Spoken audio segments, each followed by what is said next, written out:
Isang dalaga ang nagawang ibenta ng sariling magulang sa isang bilyonaryo. Ngunit di inaasahan na nakahanap ng kanlungan sa piling ng isa't isa. Subalit sila ay sinubok ng kapalaran at pinaghiwalay ng tadhana. Makalipas ang ilang taon, hindi inaasahan na muli magtatagpo ang kanilang mga landas. Ngunit sa ngayon ay may mas higit pang mag-uugnay sa kanilang dalawa. Ezra? Mahina ngunit halatang gulat na untag ni Adrian. Napasingap si Ezra. Agad na ibinaba ang tingin at nagkunwaring abala sa pagtatalop ng dahon. Ikaw nga. Nito na may bahagyang ngiting puno ng pangungulila. Ngunit halata ang panginginig sa tinig. Ang tagal na. Hindi nito natuloy ang sasabihin dahil biglang may tumawag mula sa di kalayuan. Mama, andito na po kami ni Ninang. Nakabalik na po kami. Sigaw ng isang batang lalaki na papalapit. Parang binuhusan ng malamig na tubig si Adrian. Dahan-dahan niyang ibinaling ang tingin sa bata. At doon, natigilan siya. Ang mga mata, ang ilong, ang ngiti. Walang duda, kamukhang kamukha niya. Nakatayo lang si Adrian, hindi siya makapagsalita.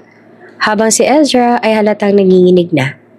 Ang bata naman ay ngumiti kay Adrian at inosente nagtanong, Sir, gusto niyo rin po ba ng kakanin ni Mama? Halos hindi na makakilos si Adrian. Hindi niya alam kung anong mararamdaman. Gulat? Tuwa? O matinding panghihinayang? Lumingon siya kay Ezra. Naghahanap ng paliwanag sa mga mata nito.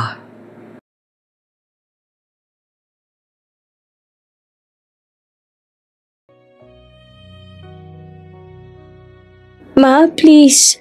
Huwag niyo naman ako ibenta sa taong yun. Halos magsumamo si Ezra sa harapan ng kanyang ina. Luhaan, nanginginig at halos hindi na makahinga sa sobrang takot at puot. Hindi ko kaya to. Hindi ako hayop na pwedeng ipamigay sa kung sino lang. Anak mo ako.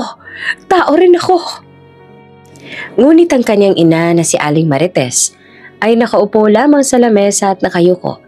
Hawak ang baso ng tubig at tila pilit na pinatatatag ang sarili. Sa tabi nito, nakasandal sa upuan ng lalaki na dahilan ng lahat ng ito. Ang kanyang stepfather, si Rogel. Isang lasinggero at sugarol na matagal ng pasanin ni Ezra sa araw-araw nilang buhay. Ezra, mahina ngunit malamig na sabi ng ina. Wala na tayong ibang magagawa. Malaking utang ng Papa Rogel mo. Kung hindi tayo magbabayad, makukulong ang tatay mo. Stepfather, ma. Hindi ko siya tatay. Matagal nang patay ang aking ama. Sigaw ni Ezra. At kahit pa siya ang ama ko, hindi pa rin tama to. Ibibenta niyo ako sa matandang yon? Para lang makabayad sa utang niya? Ezra, anak. Pakiusap, huwag mo nang palakihin pa to. Pilit na pinapakalma siya ng ina. Ngunit agad niya itong pinutol. Palakihin, ma? Paano di ko palalakihin ito? Ganito ang ginagawa niyo sa akin. Anak mo rin ako. Anak mo. Hindi ako baboy na inaalagaan niyo lang para ipagbili. Halos pasigaw na wika ni Ezra habang patuloy na tumutulo ang mga luha. Mas mahalaga pa ba talaga sa'yo ang pera? Kesa sa buhay ko?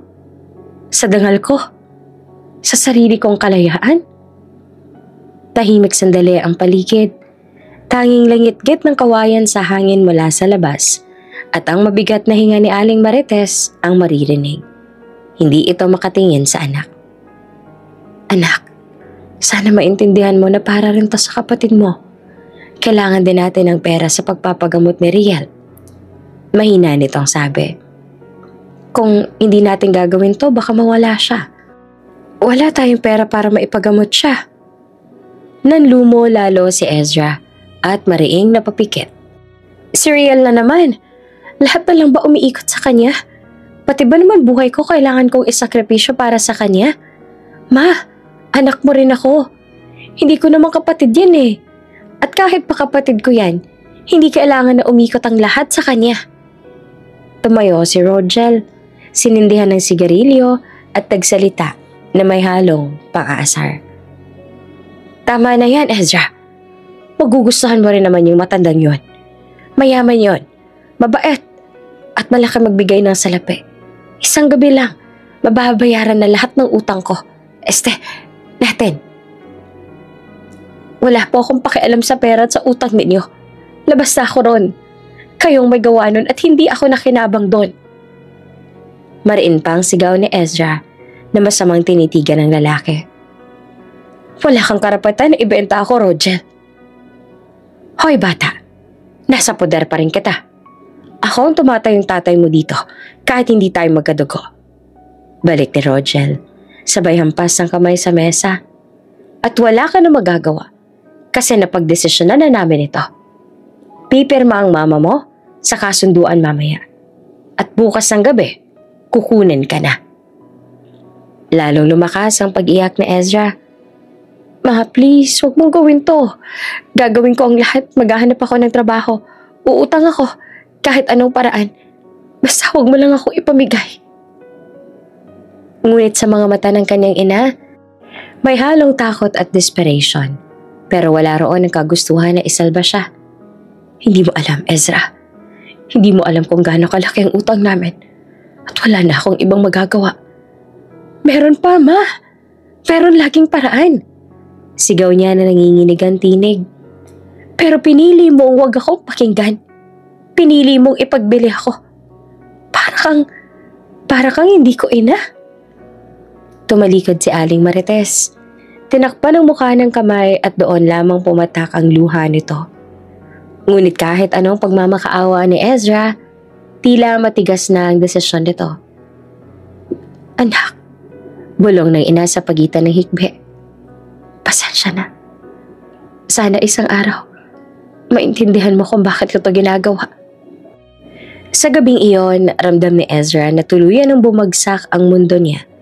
Hindi lang siya ipinagkanulo ng taong dapat siyang ipagtanggol, kundi ibinenta pa siya sa kamay ng isang tao na hindi niya kilala. Para lang maisalba ang mga taong hindi man lang iniisip kung gaanong kasakit mawalan ng sariling dangal. Sa gabi, tahimik niyang binitawan ng pangakong kailanman, hindi niya mapapatawad ang ina at ang lalaking iyon. Hindi sa ngayon, hindi kailanman. 19 na taong gulang pa lamang si Ezra, ngunit tila ba pinasan niya na ang bigat ng buong mundo. Sa edad na dapat ay puno ng pangarap, tawanan at pag-asa, ngunit sa halip, takot, hiya at pagkadurog ng pagkatao ang kanyang pasan. Wala na siyang nagawa. Kahit ilang ulit siyang nagmakaawa sa kanyang ina, kahit pahalos maubos na ang tinig niya sa kakasigaw ng, "Ma, wag naman please," ay hindi siya pinakinggan. Parang bingi ang kanyang ina sa bawat patak ng luha at pagsusumamo niya. Kaya ngayon na ito siya, nakaupo sa loob ng isang magarang mansyon. Ang mga kamay ay mahigpit na magkasalubong sa kandungan, habang ang mga mata ay hindi malaman kung saan itutuon. Ang lugar ay puno ng karangyaan. Ang mga gintong kagamitan, mamahaling paso, kristal na chandelier na kumikislap sa kisame. Ngunit para kay Ezra, ang lahat ng iyon ay tila mga rehas ng isang kulungan. Habang nakaupo siya, ramdam niya ang mga matang nakatingin sa kanya. Mga kasambahay na pabulong-bulong, nagkakwentuhan na para bang isang chismis lang ang buhay niya. Bagong babae na naman yata, sir. Sayang, ang ganda pa naman.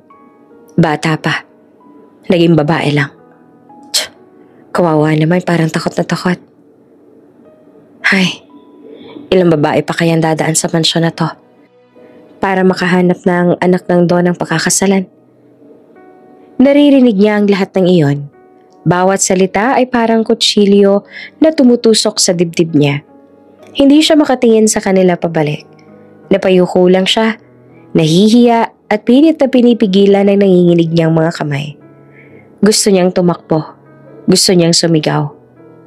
Ngunit saan siya pupunta? Kanino siya lalapit? Ang sariling ina na dapat sana'y sandigan niya, ang mismong nagdala sa kanya rito.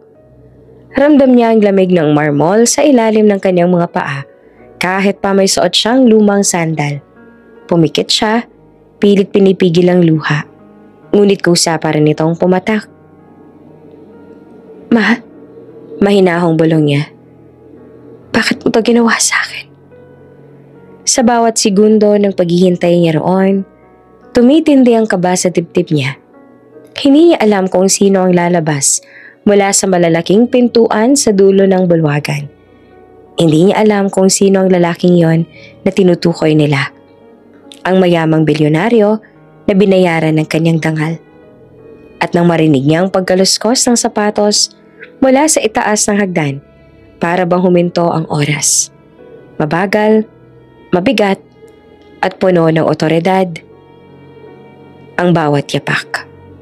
Tumaas ang ulo niya sandali, ngunit agad din napayukong muli nang magtagpo ang mga mata nila ng isang kasambahay na sa tingin niya ay ang mayordoma. Walang emosyon ang mukha ng kasambahay pero alam ni Ezra na hinuhusgahan na rin siya nito. Humigpit palalo ang kapit niya sa laylayan ng kanyang damit habang nakaupo sa gilid ng kama sa guest room na parang kulungan. Dinala siya ng mayordoma kanina dito kasi dito na lang daw siya maghintay. Tahimik, malamig, puno ng kakaibang amoy ng mamahaling pabango at bagong linis sa mga kortina at sheets. Maya-maya ay bumukas ang pinto. Akala niya ay kung sino na ang pumasok. Mabuti na lang at isang kasambahay lang pala ang muling pumasok. Matandang babae naman ngayon. Marahil nasa 50 o 70 ng edad. Mahigpit ang mukha at walang emosyon sa tinig. Kumain ka na muna. Malamig na sabi nito. Nilapag ang tray sa lamesa. At pagkatapos mong kumain, maligo ka na at magbihis. Malapit nang umuwi ang iyong master. Kailangan mong maghanda. Napakurap si Ezra. Hindi siya agad nakasagot. Iyong master? Hindi siya sinagot ng babae. Sa halip ay tumango lang ito sa kanya mula ulo hanggang paa. Parang sinukat kung karapat-dapat ba siyang mapunta sa lalaking iyon. Kinilabutan si Ezra sa paraan ng tingin nito. Parang wala siyang karapatan, ni dignidad man lang. Ngunit kahit nanginginig siya sa kaba, tumalima siya. Wala siyang pagpipilian dahil kung magiging matigas ang ulo niya, baka lalo lang siyang mapahamak. Tahimik siyang lumapit sa tray ng pagkain na dala nito. Kahit wala siyang gana, sinubukan niyang kumain. Nilunok niya ang bawat subo na parang tinik sa kanyang lalamunan. Pilit na pinipigilan ang panginginig ng kamay. Pagkatapos ay binigyan siya ng kasambahay ng isang manipis na bestida. Kulay puti, ngunit halos hindi na kayang itago ang balat niya. Kulang na lang, pati kaluluwa niya ay kita na rin. Naramdaman ni Ezra ang matinding hiya at pagdududa. Ngunit wala siyang lakas ng loob para tumanggi. Ito po ba talagang isusuot ko? Mahina niyang tanong na halos hindi marinig. Walang sagot. Ngunit nakita niya kung paanong napailing ang babae. Parang nadismaya. Sundin mo na lang sinabi ko. Huwag mong hayaang magalit ang iyong master sa unang gabi mo rito. Malamig nito ang sabi bago lumabas ng silid. At bago tuluyang isara ang pinto, nakita pa ni Ezra kung paano siya nitong tiningnan muli. Isang tingin puno ng awa at pagkasuklam na hindi niya maintindihan. Naiwan siyang mag-isa sa silid. Tahimik. Tanging tunog ng wall clock ang maririnig. Umupo siya sa gilid ng kama. Hindi niya alam kung anong mangyayari kapag dumating na ang tinatawag nilang young master. Tumingin siya sa pinto. Sa pagitan ng paghinga, pabulong niyang sinabi, Diyos ko, tulungan mo ako. Habang sa labas naman ng silid, maririnig ang mga yapag ng isang pares ng sapatos. Mabigat, mabagal, at papalapit. Halos nanginginig ang katawan ni Ezra habang lumalapit sa pinto. Narinig niya ang mga yabag mula sa labas. Gusto niyang umatras o tumakbo. Pero naninigas ang kanyang mga paa sa takot. Makalipas ang ilang sandali, dahan-dahan niyang binuksan ang pinto. At doon, sa mismong sandaling iyon, dumating na ang young master na sinasabi nila, si Adrian. Ang buong akala ni Ezra ay makikita niya ang isang matandang lalaki o kaya naman ay isang mukhang bastos na lalaking puro bisyo at pagnanasa sa mata. Pero hindi. Ang bumungad sa kanya ay isang matangkad at napakagwapong lalaki. Maitim ang buhok, matangos ang ilong, at malamig ang titig. Ang mga mata nito ay tila naghahalo ang galit at pagod. Ngunit sa likod niyon ay may kakaibang lalim na hindi niya maipaliwanag. Parang isang Greek god na bumaba sa lupa ang binata.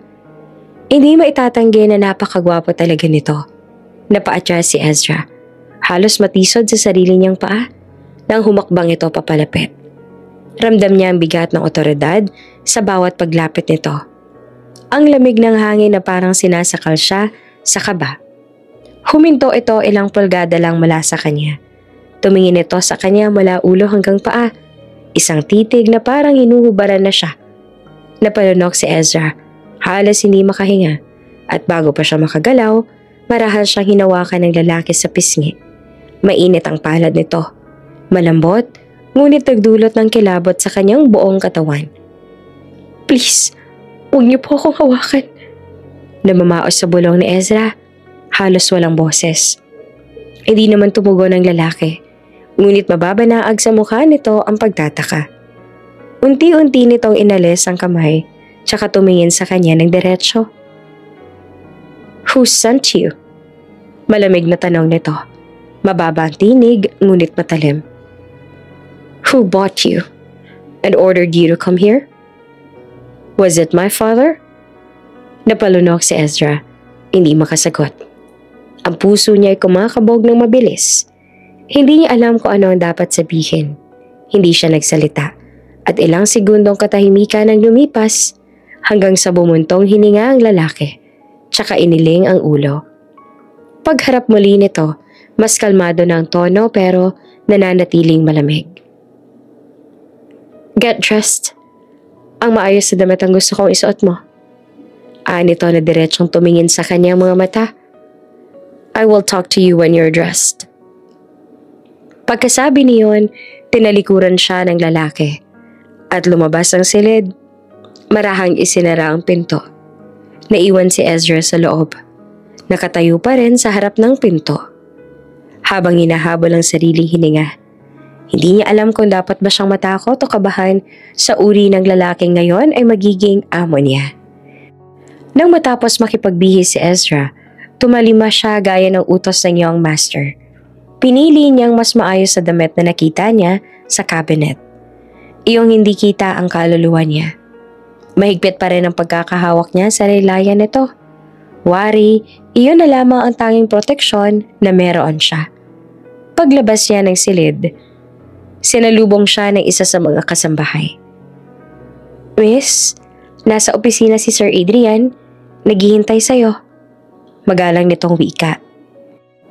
Tahimik lamang siyang tumango. Bagaman ang dibdib niya ay halos mabasag sa lakas ng kabog. Sinundan niya ang kasambahay sa mahabang pasilyo ng mansyon at ang bawat yapak ay may kasamang takot at kaba. Hanggang sa tumigil sila sa tapat ng isang malapad na pinto. Nasa loob siya, sabi ng kasambahay. Kahit nag-aalangan ay marahan niyang binuksan iyon. Sa loob ay bumungad sa kanyang lalaking tinawag na lang young master. Ang binata kanina. Nakaupo ito sa likod ng isang malaking mesa. Suot ang puting long sleeves na bahagyang nakabukas ang unang 2 botones. Nakasandal ito. Hawak ang isang baso ng alak at tila nag-iisip ng malalim. Pagpasok ni Ezra, agad nitong iniangat ang paningin. At doon niya muling nasilayan ng titig na kanina pa niyang iniiwasan. Matulis, malamig, pero may kung anong lalim na parang kaya niyang tunawin. You're here. Mahinahon ngunit matalim ang tono ng binata. Have a seat. Agad naman siyang sumunod at naupo sa silya sa tapat nito. Tahimik, nakayuko, at pilit na nilalabanan ang panginginig ng kanyang mga kamay. Sandali silang natahimik hanggang sa tuluyan na itong nagsalita. I am not going to hurt you, mahinang sabi ng young master. You're not the first girl they brought here. My parents think marrying me off or throwing women at me would make me obedient. Or worse, give them the grandchild they desperately want. Napasulyap naman si Ezra sa binata. naguguluhan sa mga sinabi nito. They think I'll change if I have someone. Nagpatuloy pa ito. But I'm not interested in being their puppet or in using someone for their selfish reasons. So, whoever sold you, it's not on you. Napakagat si Ezra sa labi. Hindi niya alam kung paanong sasagutin iyon. Sa loob-loob niya, gusto niyang sabihin na hindi niya ginusto ito. Na gusto niyang umalis. Pero wala siyang lakas ng loob. For now, malumanay na sabi ng binata habang iniiwas ang tingin. You'll stay here. Pretend that you are with me. My companion? My sex slave. If that's what they want to see. But when everything is settled, I'll send you home. I promise. Hindi pa rin makapaniwala si Ezra sa narinig. Ang buong akala niya, mapupunta siya sa isang halimaw. Pero ang kaharap niya ngayon ay tila isang lalaking bihag din ng sariling mga magulang. Bakit niyo po gagawin yon? Mahina niyang tanong na halos pabulong. Because unlike them, tumingin ito sa kanya ng diretsyo. I don't see you something that can be bought. May respeto ako sa mga babae. Napatitig siya rito. Hindi alam kung bakit pero sa unang pagkakataon, mula nang mangyari ang lahat, nakaramdam siya ng kaunting ginhawa, ngunit kaakibat din noon ang pagkalito. You don't have to fear me. Dagdag pa nito tumayo. You're safe here. I'll have a room arranged for you, away from everyone else.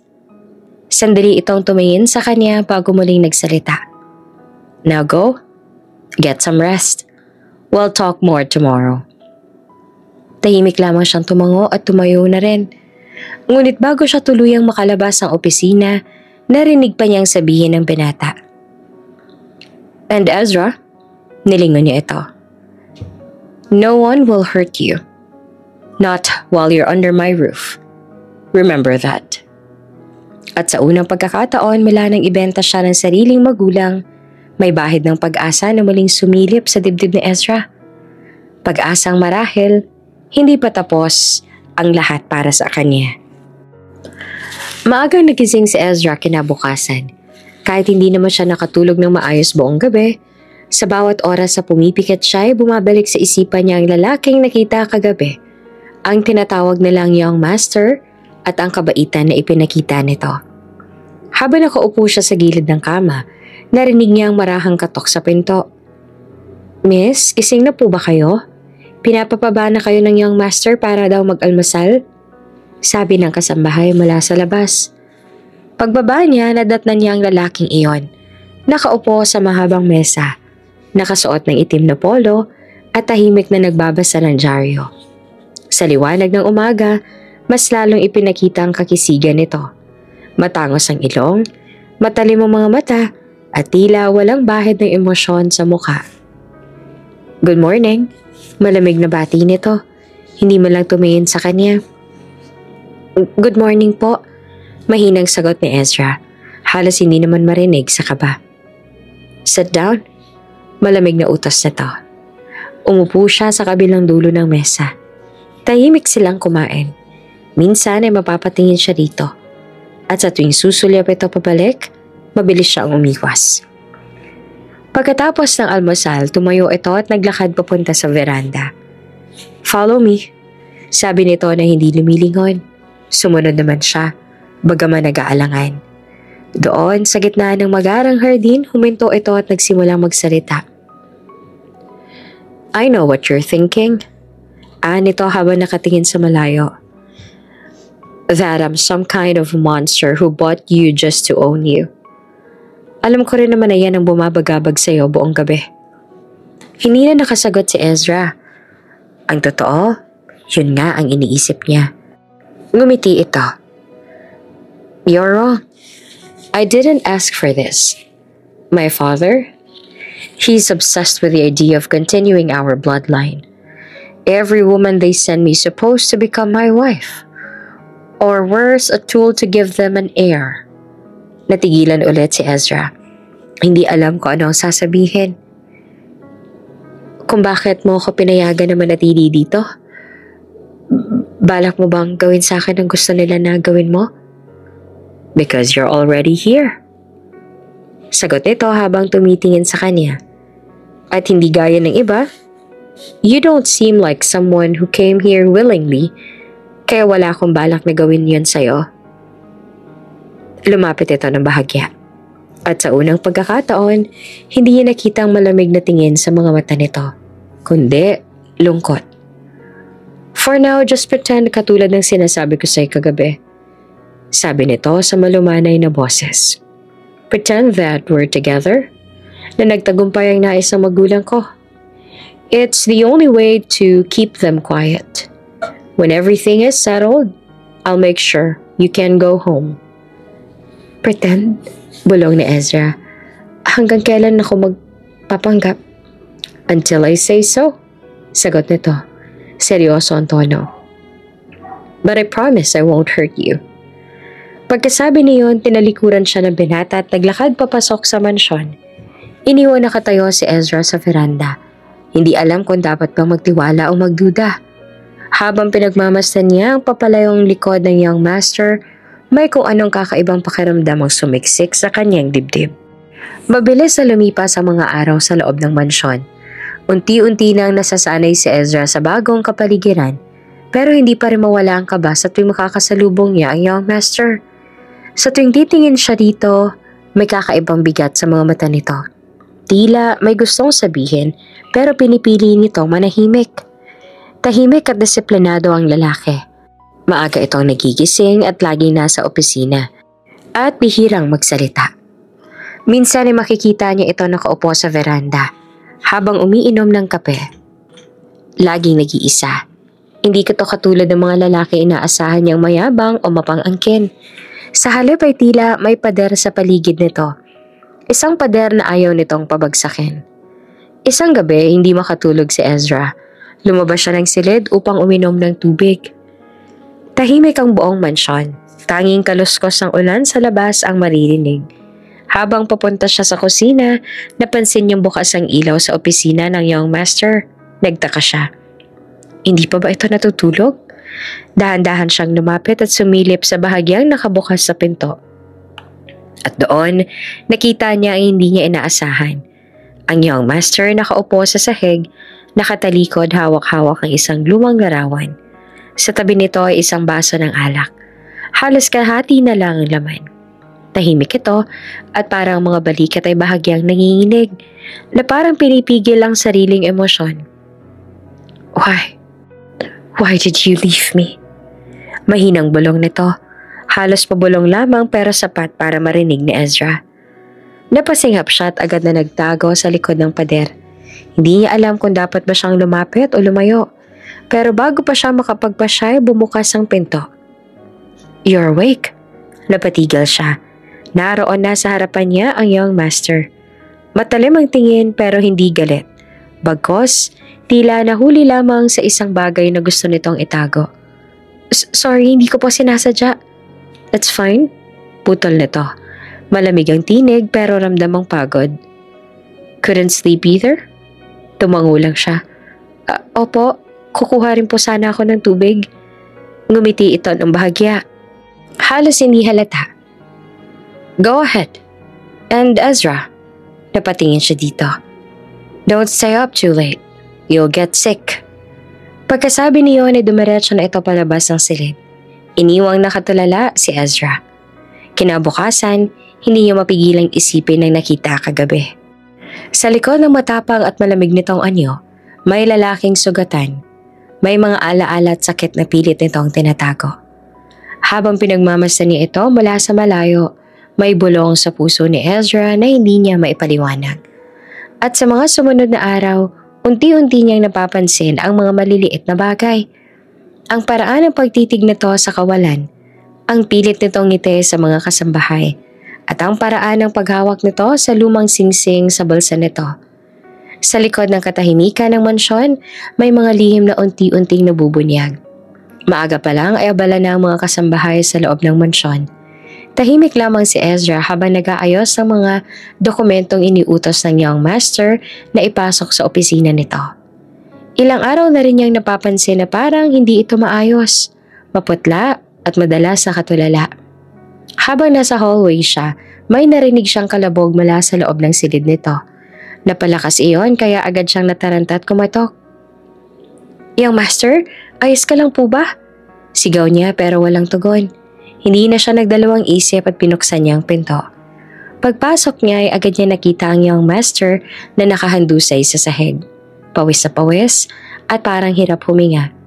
Namumutla ito habang hawak-hawak ang sentido. "Oh my God!" Walala si Ezra at agad itong nilapitan. "Sir, ayos lang po ba kayo? Ano pong nangyari sa inyo?" "Don't touch me." Mahinang wika nito pero hindi niya pinakinggan. Kumuha siya agad ng basang bimpo at pinunasa ng mukha nito. Ramdam niya ang panginginig ng lalaki, hindi lang dahil sa sakit kundi dahil sa takot. "Hinga lang po kayo malalim," sabi ni Ezra na nanginginig din ang tinig. Dahan-dahan itong iminulat ang mga mata at tumingin sa kanya. Hindi niya alam kung dahil ba sa sakit o sa emosyon, pero may mga luha na ring pumatak mula rito. "I thought I was back there again." Bulong nito. "Back where?" tanong ni Ezra. Hindi naman ito sumagot. Sa halip, hinawakan nito ang kamay ni Ezra. Marahan pero puno ng pakiusap. "Just don't leave, please." Tumango siya. "Hindi ako aalis. Promise." Tahimik silang dalawa sa loob ng silid habang pinupunasan niya ito ng bimpo. Makalipas ang ilang minuto, medyo kumalma na ang paghinga ng young master. "Thank you." Mahina nitong sabi na halos pabulong. Ngumiti naman si Ezra dito. "You're different," sabi nito. "All the women they sent here before, they only cared about the money. But you're not like them." Naiwas si Ezra ng tingin. Biglang uminit ang kanyang pisngi. "I'm not here because I want to be. You know?" "I know," sagot naman ito. "But I'm glad you're here." Tahimik silang dalawa. Sa labas ay maririnig ang mahinang patak ng ulan.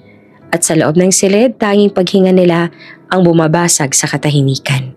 At sa gabing iyon, sa unang pagkakataon, naramdaman ni Ezra na hindi lang siya isang taong dinala roon laban sa kanyang kagustuhan, kundi isang taong nagsisimulang makita ng young master bilang higit pa sa inuutos sa kanya ng mundo.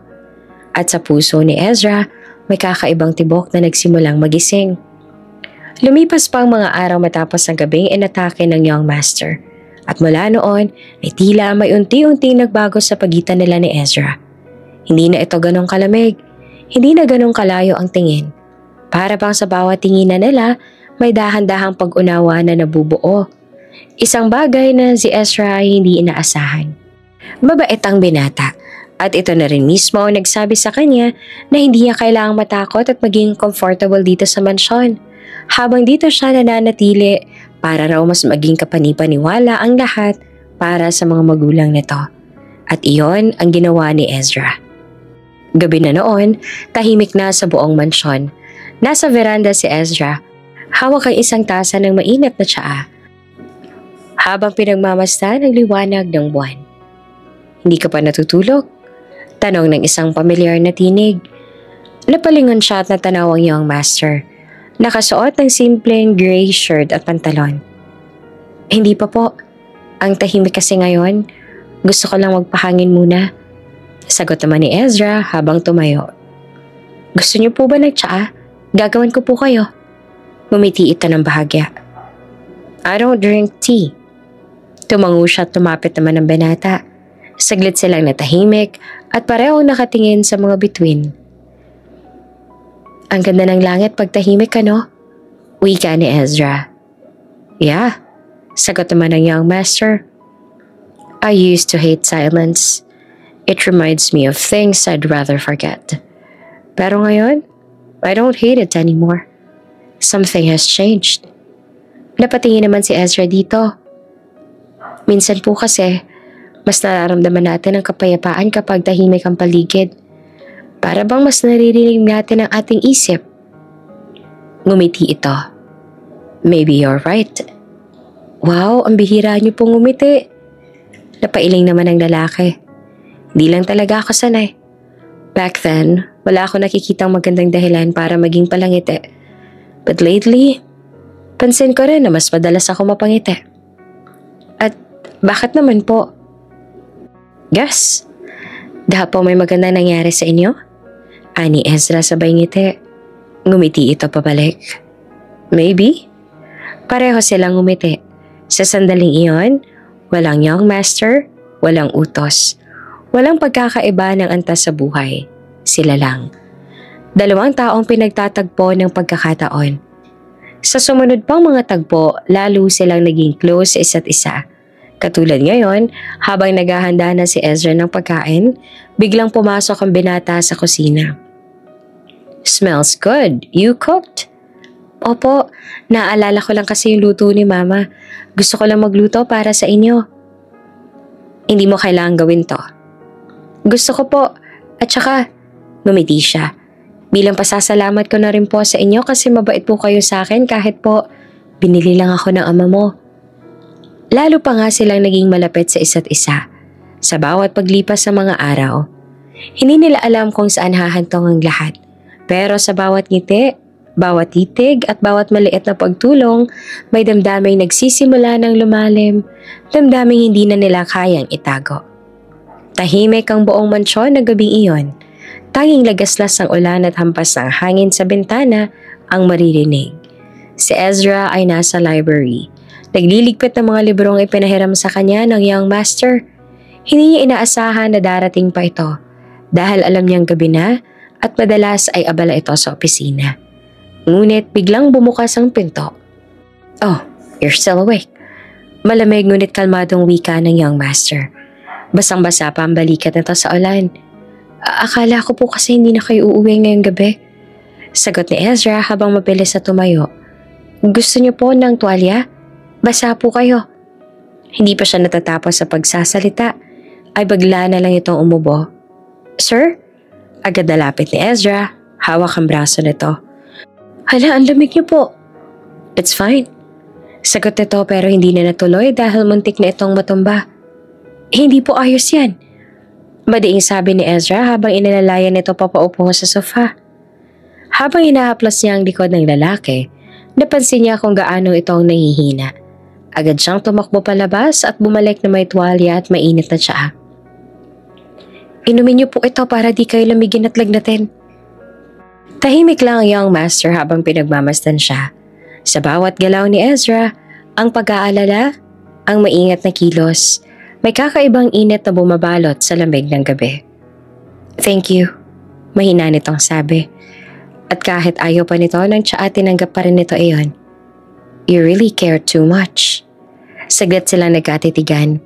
Ang mga mata ni Ezra may halong kabatiya, habang sa young master naman ay puno ng damdamin na tila pilit nitong tinatago. Hanggang sa biglang kumidlat, napapitlag si Ezra. At nang hindi sinasadya ay napahawak siya sa balikat nito. Sorry, mabilis niyang sabi. Ngunit hindi na siya nakagalaw. Hawak ng young master ang kamay niyang nanginginig. You're scared of thunder? Medyo lang po. Naaalala ko kasi nung bata pa ako. Mahinang sagot ni Ezra, halatang kinakabahan. You don't have to be. Bulong nito, halos paos ang boses. You're safe here. At sa sandaling iyon, tila tumigil ang oras. Magkalapit ang kanilang mga mukha. Halos magpalit ang kanilang hininga. Napatitig si Ezra sa mga mata ng lalaki. Malalim, mainit at puno ng emosyon. Sir? Bulong niya, pero hindi niya natapos dahil unti-unting lumapit ito. Hanggang sa maramdaman niya ang init ng hininga nito. Sa kanyang pisngi, 1 pulgada na lang ang pagitan. Ngunit bago pa man tuluyang mangyaring hindi inaasahan, biglang tumikim si Ezra at umurong. Sa tingin ko po ay kailangan po ninyong magpahinga. Sabi niya, pilit na pinapakalma ang sarili. Ngumiti lang ang young master at marahang tumango. Yeah, maybe I should. Ngunit bago ito tuluyang lumakad palabas ng silid, lumingon ito sandali. Ezra, tawag nito ng mahina pero malinaw. Thank you for staying. Naiwan naman si Ezra sa gitna ng katahimikan ng library. Hawak pa rin ng dibdib niya na tila ayaw tumigil sa mabilis sa pagtibok. Bakit ganito? Bulong niya. Bakit parang iba na yung nararamdaman ko? At sa sandaling iyon, pareho nilang alam, may nagbago na sa pagitan nila. Simula ng gabing iyon sa library, tila may pader nang namamagitan sa kanila. Hindi man sila nagtatalo, ramdam ni Ezra ang layo at lamig ng young master. Hindi na ito kasing sigla, hindi na rin ganong kadalas magpatawa. Parang may binabago itong pinipilit itago. Minsan niyang sinubukang lapitan. Sir, gusto po ba ninyo ng kape? Ngumiti lang ito ng bahagya, pero hindi siya tinitingnan sa mata. Hindi na, magpahinga ka na lang, Ezra. At mula noon, araw-araw ay tila unti-unting lalong lumalaki ang namumuong agwat sa pagitan nila. Ngunit isang gabi habang tahimik sa mansyon, tinawag siya ng kasambahay. Ezra, pinapupunta ka raw ni Madam sa silid ng young master, may ipapagawa daw sa'yo. Ang tinutukoy nito ay ang ina ng young master na madalas ay tumatawag lamang sa mga kasambahay. Hindi na nagtanong si Ezra, bagos ay tumango na lang. Pagdating niya roon, napansin niyang madilim ang paligid. Tanging lampshade lamang ang nagbibigay ng liwanag. Nandoon ang young master na nakaupo sa kama, nakayuko at tila may dinaramdam. Sir, ayos lang po ba kayo? Tanong naman ni Ezra na agad na lumapit. Ezra, mahina nitong sabi na mabigat ang tinig. Parang bigat ang pakiramdam ko. Inalalayan niya ito, pero napansin niyang mainit ang katawan nito at tila wala sa sarili. May sakit po ba kayo? Umiling naman ito. Ngunit bago pa siya makaalis para kumuha ng gamot para dito, hinawakan nito ang kamay niya. Mahigpit at desperado. Don't go, please. Hindi alam ni Ezra kung anong nangyayari. Ngunit sa gabing iyon, sa ilalim ng mga bulong ng ulan at bigat ng hangin, may nangyaring hindi niya rin maipaliwanag. Isang gabing binura ang hangganan ng tama at mali ng pag-aalaga at pagkalito. Nang gabing iyon ay mag-isa ang kanilang katawan. Kusang isinuko ni Ezra ang sarili sa lalaki, na sa mga sandali na yon ay tila ba wala sa sarili.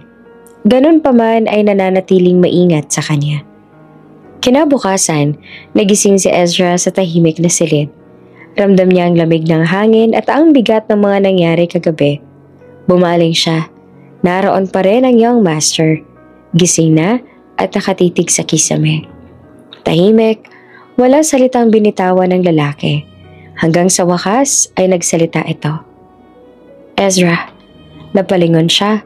Umaasang may maririnig na paliwanag o kahit konting pag-intindi. Ngunit malamig ang tinig nito nang sabihin.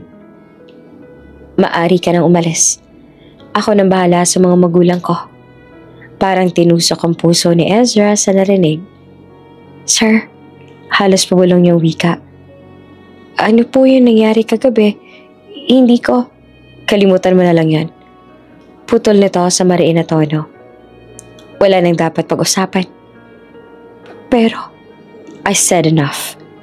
Malamig nitong pagputol. Maaari ka nang umalis at bumalik sa inyo. Pinapangako kong walang magagawang magulang ko dahil ako nang bahala sa kanila. At doon niya naramdaman ang bigat ng lahat. Ang gabing inakala niyang koneksyon, pagmamahal o kahit sandaling paglapit ay naging simula lang pala ng pagkawasak. Tahimik siyang tumango, pilit pinipigil ang luha. Salamat po sa lahat.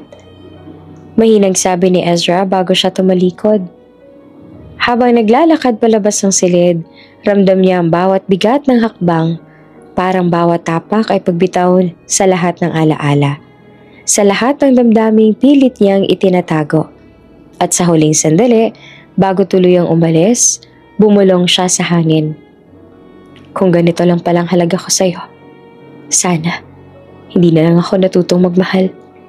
Sana, hindi na lang kita tinuring na kanlungan sa lahat ng pait na binigay nito sa kanya. Tahimik ngayon ang buong mansyon Tanging tiktak ng malaking orasan sa salang maririnig. Kasabay ng malamlam na liwanag ng umagang pilit at sumisilip sa mga kortina. Nakaupo si Adrian sa kanyang silid. Ang young master na tila nawala ng kaluluwa matapos ang gabing hindi niya kailanman makakalimutan. Nakahawak siya sa ulo. Pinapakalma ang paninikip ng dibdib. Hindi siya mapakali. Paulit-ulit sa isip niya ang mga alaala ng nakaraang gabi. Ang malabo niyang mga mata. Ang init sa katawan at si Ezra na walang kalaban-laban. Nagawa niyang gawin iyon sa dalaga kahit na nangako siya dito noon na hindi niya ito gagalawin kailanman. God, bulong niya sabay hampas ng kamao sa mesa. What did I do? Hindi niya alam kung anong totoo. Kung siya ba'y may kasalanan o kung gusto nila yon. Pero ang sigurado, may mali. Kumatok ang isa sa mga kasambahay, dala ang agahan. Young master, nais daw po kayo makausap ng magulang ninyo. Tahimik siyang tumayo. Pinilit ayusin ang sarili bago bumaba. Pagdating sa dining hall, naroon na si Mr. at Mrs. Villarreal. Nakangiti pa habang nagkakape. Tila walang nangyari. Adrian anak, bati na ama niya. Finally, maybe this time you'll learn to be a man. We heard you didn't disappoint us last night. Napahinto siya. What did you just say? Tumawa lang ang ama. We just gave you a little help, son. Alam namin hindi mo kayang gawin yon sa sarili mo. Kaya tinulungan ka namin. We made sure that girl won't refuse. Napatingin siya sa ina. Wala malang bakas ang pagsisisi sa mukha nito. Bagkos, ay parang proud pa sa ginawa nila. You mean, you drugged me? Halos manginig ang boses ni Adrian. You made me hurt her? Anak, para na naman sa'yo yun. Sagot ng ina. You need to grow, Adrian. You need to start a family to give us an heir. She's just a girl. She'll understand. Napa-adjust si Adrian. Hindi siya makapaniwala na kaya iyong gawin ng magulang niya sa kanya. Just a girl? Galit niyang ulit. You made me destroy someone's life? And you say she'll understand? Anak, I trusted you. But you wanted to control over everything. Even my life. You disgust me. Napatayo ang ama niya sa galit. Ngunit bago pa ito makapagsalita, dumiretso na si Adrian sa labas ng silid. Halos hingal ang bawat paghinga. Pagdating niya sa veranda, napahawak siya sa railings. Pinipilit huminga ng maayos. Ezra, yun lang ang nasa isip niya. Ang mukha nito kagabi, ang takot sa mga mata, ang panginginig ng kamay. Mabuti na lang pinaalis ka siya. Mahina niyang wika. At least she's safe now. She doesn't have to see me again. Ngunit kasabay ng mga salitang iyon ay ang bigat ng guilt na bumabalot sa dibdib niya. Kinagabihan, muling kinausap si Adrian ng mga magulang niya sa study room. Ngunit iba na ang tono niya ngayon. Matigas, malamig. From now on, sabi niya habang nakatayo sa harap nila, you will never interfere with my life again. Hindi niyo na ako anak. Kung ipipilit niyo pa ang mga kagustuhan niyo sa akin. I'll live my life on my own terms.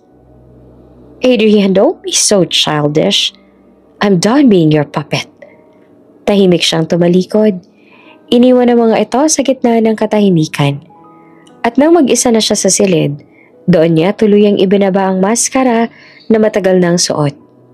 Umupo siya sa kama, hinilamos ang kamay sa mukha, at doon niya naramdaman ang bigat ng lahat. I hurt her, and no matter what I do, I can never undo that. Ezra, wherever you are, I hope you never see me again. You deserve peace, not a monster like me. Noong nawala kay Adrian ang babaeng mahal na mahal niya, noong pinili niya na ipaubaya na lang ito sa iba, kahit pa lahat na yata ibinigay niya rito, pero nagawa pa rin itong iwan siya at lokohin, nangako si Adrian sa sarili na hindi na ulit siya muling iibig pa. Iyon na nga lang, nagbago ang lahat nang dumating si Ezra sa mansyon. Sa buhay niya, ang binitawan niyang sumpa ay nilunok niya lang din pala. Ngunit kung sa ganito rin naman pala ang magiging patutunguhan ng lahat, kung sa huli masasaktan niya lang si Ezra, mas mabuti na sigurong malayo ito sa kanya. Tahimik ang umagang iyon, ngunit sa puso ni Ezra, tila may bagyong patuloy na humahampas. Bitbit ang isang lumang bag at ilang perasong damit. Naglakad-lakad siya sa gilid ng kalsada. Walang direksyon, walang malinaw na pupuntahan. Ang tanging laman ng isip niya ay ang makalayo. Mula sa mansyon, mula kay Adrian, mula sa lahat na nagpahina sa kanya. Habang naglalakad, ramdam niya pa rin ang hapdes sa dibdib. Parang sugat na ayaw maghilom. Hindi ko naman ginusto to. Mahina niyang bolong habang pinupunasan ang luha sa pisngi. Napatingin siya sa paligid. Sa mga taong abala sa kani-kanilang buhay. Mga batang tumatakbo sa kalye, mga tendera sa gilid ng daan. Lahat sila, tila may dahilan para ngumiti. Samantalang siya, ang tanging dahilan lang ay makalayo sa nakaraan. Pumasok siya sa isang maliit na terminal at nagtanong sa konduktor, "Kuya, saan po yung pinakamalayong biyahe na kaya ng ganitong halaga?" Sabay abot ng kulubot na pera ang nasa kamay niya. Tiningnan naman siya ng lalaki. Medyo nagulat sa itsura niya ang halatang pagod, galing sa luha at walang pahinga. May bus pa papuntang San Rafael, Ineng." Sige po, doon na lang." Habang nasa biyahe, napatingin siya sa labas ng bintana. Dumadaan ang mga puno, bukirin at bundok na parang bawat tanawin ay nagtatanggal ng kaunting bigat sa dibdib niya. Ngunit sa bawat iglap ng katahimikan, bumabalik pa rin ang alaala ni Adrian. Ang mga mata nito, ang boses at ang gabing iyon na hindi niya kailanman makakalimutan. Hindi ko alam kung paano siya haharapin ulit. Kung sakaling magkita pa kami. Pagdating niya sa San Rafael, tumuloy siya sa isang lumang bahay na paupahan. Mabait ang matandang nag-alaga roon at agad siyang tinanggap kahit kaunting pera lang. Mabuti na lang talaga at nag-abot sa kanya ng pera mga katulong ni Adrian bago siya umalis ng mansyon. "Ineng, kung gusto mo ay dito ka na muna. May bakanting kwarto sa itaas. Maliit lang pero maayos." Wika ng matanda. Salamat po." Doon nagsimula ang bagong yugto ng buhay ni Ezra. Sa araw, tumutulong siya sa maliit na tindahan ng matanda, kapalit ng pagkain. Sa gabi, nag-iisa siya sa kwarto. Nakatingin sa kisame, iniisip kung paano niyang mabubuong muli ang sarili. Hindi ko na kailangang umasa sa kahit sino. Hindi ko na kailangang bumalik sa kanila. Isang gabi habang nag-aayos siya ng mga paninda, biglang pumasok sa isip niya ang mukha ng kanyang ina. Ang babaeng minsan niyang tinawag na ina, pero pumayag na ibenta siya para sa utang at gamutan ng kanyang stepbrother. Napakuyom siya ng kamao. "Hindi ko kayo magpapatawad," bulong niya. "Hindi ko na kayo babalikan kahit kailan, kahit na anong mangyari." Ngunit kahit gano'n ang galit sa kanyang dibdib, hindi niya maiwasang umiyak. Hindi dahil sa takot o sa galit, kundi sa sakit ng katotohanan na mag-isa na talaga siya ngayon. Ngunit sa likod ng mga luha, may kakaibang liwanag sa puso niya. Parang maliit na apoy na unti-unting sumisindi. "Siguro, eto ng pagkakataon para simulan ko ulit," bulong niya. "Para hanapin kung sino talaga ako. At hindi yung batang ibinenta.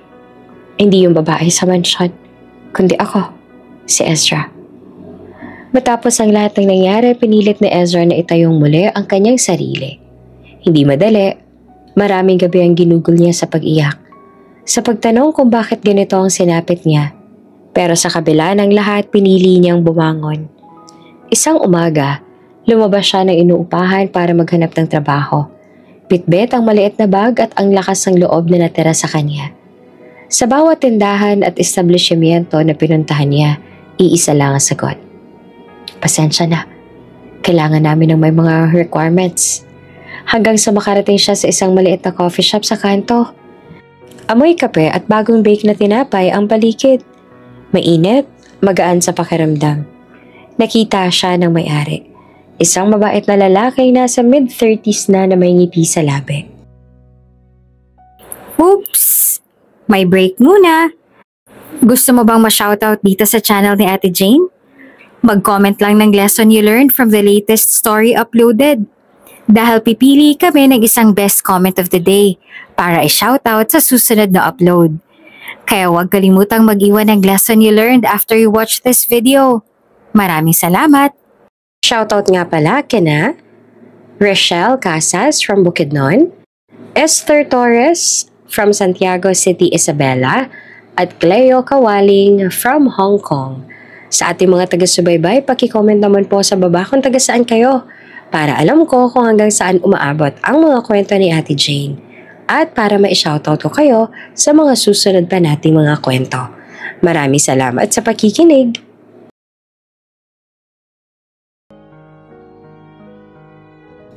Hi miss, naghahanap ka ba ng trabaho?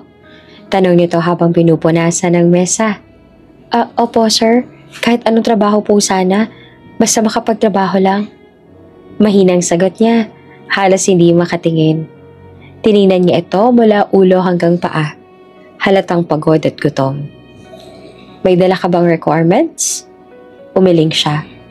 Wala po, pasensya na, naiwan ko kasi. Bago pa siya matapos magsalita, ngumiti ang lalaki. Okay lang, mukha namang masipag ka. Sige, subukan mo munang mag-part-time. Kung magustuhan kita, tatanggapin kita ng tuluyan. Nanlaki ang mga mata ni Ezra. Talaga po? Yeah. Nakangiting tugon naman ng lalaki. I'm Leo, by the way. Ikaw? Ezra po. Sa unang linggo, tinuruan siya ni Leo kung paano magtimpla ng kape, mag-asikaso ng mga customers, at maglinis ng shop. Hindi to madali, pero tuwing nakikita niyang may ngumingiti sa kape niyang ginawa, parang may kakaibang kapayapaan sa puso niya. Doon rin niya nakilala si Mira, isang barista na kaagad na naging kaibigan niya. Masayahin ito at palangiti. Kabaligtaran niya na tahimik at mahiyain. Girl, alam mo ba, bagay ka dito. Sobrang ganda mo kaya, ang dami ng mga customer na pumupunta lagi dito. Biro pa ni Mira na minsan habang nag-aayos sila ng counter. Masyado mo naman akong binubola, sabi nito sa kanya. Lumipas ang ilang linggo, unti-unti siya nakakaipon. Nagawa niyang umiti ng totoo. Akala niya tuluyan na siya makakalimot. Hanggang isang gabi, habang siya ay nasa coffee shop, may kakaiba siyang nararamdaman. Nagsimula ito sa simpleng hilo, pagod lang siguro, iniisip niya. Pero makalipas ang ilang araw, nagsusuka na siya tuwing umaga. Nawawalan ng gana sa pagkain. At mabilis mapagod. Ez, ayos ka lang ba? Tanong ni Mira habang inalalayan siya. Hindi ka na naman kumain ah. Siguro pagod lang ako. Pilit niyang tugon pero agad siyang napayuko at nagsuka sa tabi ng counter. Dali-daling dinala siya ni Mira sa ospital. Miss Ezra, sabi ng doktor, mahinahon yunit diretso. You're pregnant. Parang tumigil ang oras. Pregnant? Namilog naman ang mata ni Mira. Ano pong ibig mo sabihin, Doc? May dinadala siyang bata. Mag-6 na linggo na base sa result ng test. Napasinghap si Ezra. Napahawak sa tiyan at hindi makapaniwala. Paano po nangyari to? Miss, alam ko pong mahirap. Pero kailangan niyo pong magpahinga. Umiwas sa stress. Nang makaalis ang doktor, hinawakan ni Mira ang kamay niya. Ezra, sinong ama? Tahimik siya. Hindi niya alam kung paanong sasagot. Hindi niya rin alam kung kaya pa ba niyang sabihin ng totoo. Wala. Hindi na mahalaga kung sino siya. Basta, bubuhayin ko ang anak ko. Tinitigan siya ni Mira. Halatang gusto pa sanang magtanong pero pinigilan na lang. Okay, hindi kita pipilitin. Pero tandaan mo to. Marahan itong sabi habang hinahaplos ang kanyang balikat. Hindi mo kailangang mag-isa. Nandito ako. Tutulong ako sa'yo kahit anong mangyari. Napaluha si Ezra. Salamat, Mira. At habang tinitingnan niya ang kanyang tiyan, napangiti siya kahit puno ng luha ang mga mata. Baka ito na yung dahilan kung bakit ako nabubuhay pa para sa kanya. Kahit na hindi inaasahan ni Ezra ang pagdadalang tao sa edad niyang 19, pinili niyang harapin ito ng buong tapang. Alam niyang mahirap, pero sa bawat paghawak niya sa kanyang tiyan, paulit-ulit niyang sinasabi sa sarili, kaya ko to, para sa anak ko. Hindi niya kailangan ng lalaki. Hindi niya kailangan ng kahit sino basta mabigyan lang niya ng maayos na buhay ang kanyang magiging anak. Ayaw niyang maranasan nito ang sakit, gutom at takot na naranasan niya noon. Kaya kahit hirap, patuloy siyang pumasok sa coffee shop. Ginagawa niya ang lahat. Nag-overtime, naglilinis kahit gabi, at tumutulong kahit hindi niya natrabaho. Ang mahalaga, makaipon siya. Ngunit hindi niya alam, may mga matang matagal nang nakatingin sa kanya. Si Leo, ang may-ari ng coffee shop na dati mabait na tila kuya na sa kanya, ay unti-unti nagbago ang tingin sa kanya. Minsan pa nga, napansin ni Mira kung paano tumatagal ang mga tingin nito kay Ezra. Girl, napapansin ko ha, bulong ni Mira minsan. Si Boss Leo, parang may gusto sa'yo. Ngumiti lang si Ezra ng pilit. Naku, wala naman siguro Mira, mabait lang talaga siya. Pero isang gabi, napatunayan niyang mali siya. Late na ng gabi, nasa coffee shop pa rin si Ezra. Nag-aayos sa mga mesa at nililinis ang counter. Wala nang tao. Pati si Mira ay umuwi na rin. Pinili niya na mag-overtime para makadagdag sa ipon niya para sa baby, lalo na para sa panganganak niya. Tahimik ang paligid. Ang tanging maririnig lamang ay ang patak ng ulan sa labas. Biglang bumukas ang pinto. Boss Leo? Gulat niyang sabi. Akala ko po umuwi na kayo. Ngumiti ito pero kakaibang ngiting yon. Parang may ibang ibig sabihin. Hindi pa ako makatulog as naalala ko, nandito ka pa raw sabi ng guard, so I came to check. Okay po. Paalis na rin naman ako. Kakala ko lang ng... Ngunit bago pa siya makatayo, lumapit ito sa kanya. Mabagal, mapanganib. Ezra, ito sa mababang boses. Alam mo ba kung gaano ka kaganda? Napatigilan siya, napaatras. Boss, please, huwag po. Pero hinawakan siya nito sa braso, mahigpit. Alam mo, hindi ko maintindihan, sabi pa ni Leo, habang dahan-dahan siyang hinahaplos sa braso. Nagpabuntis ka nga sa iba, pero hindi mo magawang bigyan ako ng chance. Wala namang mawawala sa'yo. Buntis ka rin naman ah. Nanlaki pa ang mga mata ni Ezra. Nagngangalit ang dibdib. Bitawan mo ako! Sigaw niya. Tinangka niyang kumawala pero mas hinigpitan nito ang hawak sa kanya. Boss, please! Nanginginig niyang sabi habang pinipigilan ng luha. Wala akong ginagawang masama sa inyo. Ngunit lalo lang nitong idinikit ang katawan sa kanya. Relax, Ezra. Bulong na to. I'll take care of you. Isang malakas na sampalang umalingaw-ngaw sa loob ng shop. Nanginig si Leo. Nagulat. Don't ever touch me again, sigaw ni Ezra. Nanginginig ang kamay at luha ang nakatingin sa kanya. Hindi ako ganon. At wala kayong karapatang bastusin ako. Boss lang kita. Nagbagong mukha ni Leo mula sa pagnanasa tungo sa galit. So, this is how you repay me? Binigyan kita ng trabaho. Tinulungan kita. Kahit wala kang requirements tapos ganyan? Kung alam ko lang na ganito kayo, hindi ko kailanman tinanggap ang tulong ninyo. Fine, sagaw ni Leo. Itinuro ang pinto. You're fired. Get out of my shop right now. Lumabas si Ezra sa ulan. Walang payong, walang dala kundi ang bag at ang sakit ng loob. Habang naglalakad sa madilim na kalsada, hawak niya ang kaniyang tiyan. Pasensya ka na, baby. Bulong niya habang tumutulo ang luha sa kanyang pisngi. Hindi ko alam kung saan tayo pupunta, pero papangako ko, hindi ko hahayaang madungisan pa ulit ang pagkatao ko. Hindi ko hahayaang masaktan ka. At sa ilalim ng malamig na ulan, naglakad siyang basang-basa. Sugatan, pero buo ang loob. Hindi niya alam kung saan siya patutungo, pero alam niya ang isang bagay. Hindi siya susuko. Mahirap. Sobra. Yun nagsalitang paulit-ulit na iniisip ni Ezra sa bawat pagising niya sa umaga. Minsan, 5:00 pa lang ay nasa labas na siya. Nag-aalok ng tulong sa karinderya ni Ali Rona. Sa hapon, maghuhugas naman siya ng pinggan sa maliit na kainan. Sa gabi, nag-aayos siya ng mga papel sa isang printing shop. Halos wala na siyang tulog. Pero kinakaya niya dahil kailangan. Kailangan niyang mabuhay. Kailangan niyang mabuhay para sa anak niya. Mabuti na lamang at hindi siya iniwan ni Mira. Si Mira na dati niyang kasamahan sa coffee shop ang naging sandalan niya sa mga panahong yon. Ito ang tumulong maghanap ng mga racket, ang nag-abot ng pagkain kapag wala na talagang laman ng tiyan ni Ezra. Ito rin ang nagpaalala tuwing nadadala siya ng takot at pagod. Konti na lang.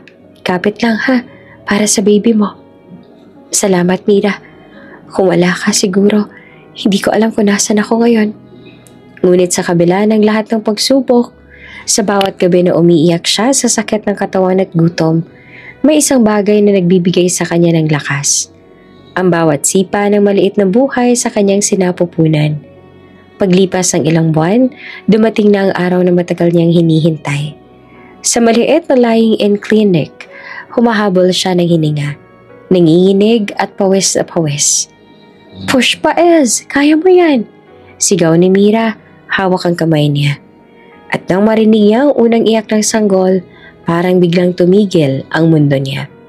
Lahat ng sakit, lahat ng hirap, naglaho.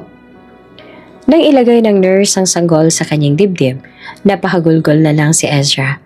Isang munting lalaki na maputi, matangos ang ilong at sa unang sulya pa lang hindi niya maikakaila. Kamukhang kamukha ito ni Adrian. Nanginig ang labi niya, napapikit. Parang binuhusan ng malamig na tubig ang puso niya. Lahat ng pilit niyang kinalimutan, bumalik. Ang mga mata, ang ngiti, ang tinig ni Adrian, lahat ay naroon sa mukha ng batang iyon. Ngunit sa halip na galit, isang kakaibang damdamin ang nanaig sa kanya. Pagmamahal, dalisay, totoo, at walang kondisyon. Anak, bulong niya habang pinupunasan ng luha. Kahit anong mangyari, hindi kita pababayaan. Hindi mo kailangang hanapin ang iyong ama. Ako magmamahal sa'yo. Ako magtataguyod sa'yo. Hindi mo mararanasan ang sakit na dinanas ko. Ipinapangako ko yan. Hinalikan niya ang noo ng sanggol. Sa sandaling iyon, natutunan ni Ezra na kahit gaanong kadilim ang mundo, may liwanag pa rin maiiwan at iyon ay ang kaniyang anak. Tahimik ang gabi. Tanging mahinang ihip ng hangin at banayad na huni ng kuliglig ang maririnig sa labas ng maliit na silid na inuupahan ni Ezra. Sa kanyang mga bisig, mahimbing na natutulog ang sanggol. Ang munting milagro na nagbigay saysay sa bawat pagod at luha niya. Pinagmamasdan niya ito. Bawat hinga, bawat maliit na galaw ng kamay. Hindi niya maiwasang mapangiti. Parang kahapon lang, nag-iisa siyang umiiyak sa gitna ng dilim. Walang direksyon, walang kakampi. Pero ngayon, may dahilan na siya para bumangon araw-araw. You're my everything now. Mahina niyang sabi habang hinahaplos ang pisngi ng anak. Matagal siya nag-isip ng ipapangalan sa sanggol. Ayaw niyang may kahit anong koneksyon nito sa nakaraan. Pero habang tinitingnan niya ang mga mata ng bata, yung mga matang tila pamilyar, hindi niya mapigilang maalala si Adrian. Napabuntong hininga siya, pilit na tinatanggal ang kirot sa dibdib. You deserve a name that means hope, bulong niya. Kasi yun ka sa akin, pag-asa. Ngumiti siya tsaka maingat na hinawakan ng maliit na kamay ng anak. Mula ngayon, tatawagin na kitang Aiden. Aiden mula sa salitang nangangahulugang Little Fire. Sapagkat sa kabila ng dilim ng buhay ni Ezra, si Aiden ang liwanag na patuloy na nagliliyap. Makalipas ang ilang buwan, unti-unti nagbago ang takbo ng buhay ni Ezra. Sa tulong ni Mira ay nakapagbukas siya ng maliit na tindahan ng mga kakanin. Araw-araw bitbit niya si Aiden sa trabaho. Nakabalot sa lampin at tahimik na nakahiga sa improvised na crib sa gilid niya. Kapag may mga customer, natutuwa ang mga ito kay Aiden kasi sobrang cute daw at halatang may lahi. Ang sipag mo talaga, Ate Ez, sabi pa ni Mira. Wala akong choice, sagot niya na nakangiti. Pero alam mo, Mira, ngayon ko lang naintindihan kung gaano kalakas ang isang ina.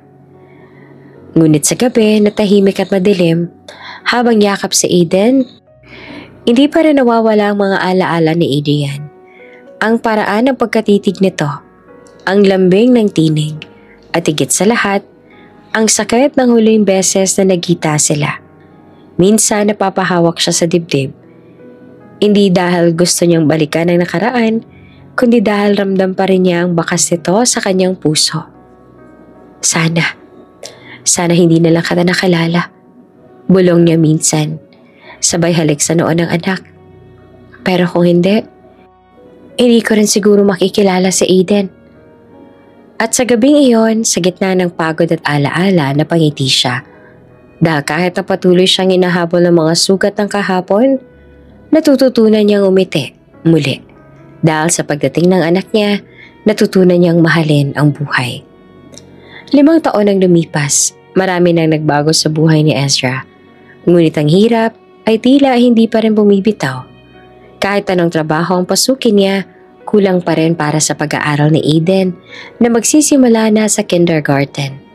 Kaya araw-araw pitpit niya ang belaon ng mga kakanin, sapin-sapin, puto, kutsinta at biko habang nagtitinda sa gilid ng kalsada malapit sa palengke.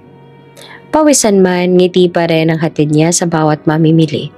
Si Aiden na ngayon ay 5 taong gulang ay laging nasa tabi niya. Masigla, magalang at may mga mata na tila kumikislap, parang tumitingin sa kanya. Mama, ang dami mo ng benta oh, masaya sabi ng bata habang tinitingnan ng belao. Oo anak, tugon naman ni Ezra na pinupunasan ng pawis sa noo. Konti na lang, makakauwi na tayo. Bibilan pa kita ng tinapay. Palaging ganon. Kapag walang pasok ang anak niya, kasama niya itong magtitinda. Pero kapag may pasok sa eskwela si Aiden, si Mira na ang sumusundo dito dahil malapit lang naman sa school ni Aiden ang bago nitong trabaho. Ngayong araw nga ay mag-isa na naman si Ezra na nagtitinda ng kakanin. Simpleng araw na naman para sa kanya. Ngunit sa gitna ng simpleng araw na iyon, may biglang huminto sa tapat nila. Isang itim na magarang sasakyan. Napalingon si Ezra at napaatras ang bahagya. Hindi sanay na may ganoong uri ng mamimiling humihinto sa tabi ng paninda niya.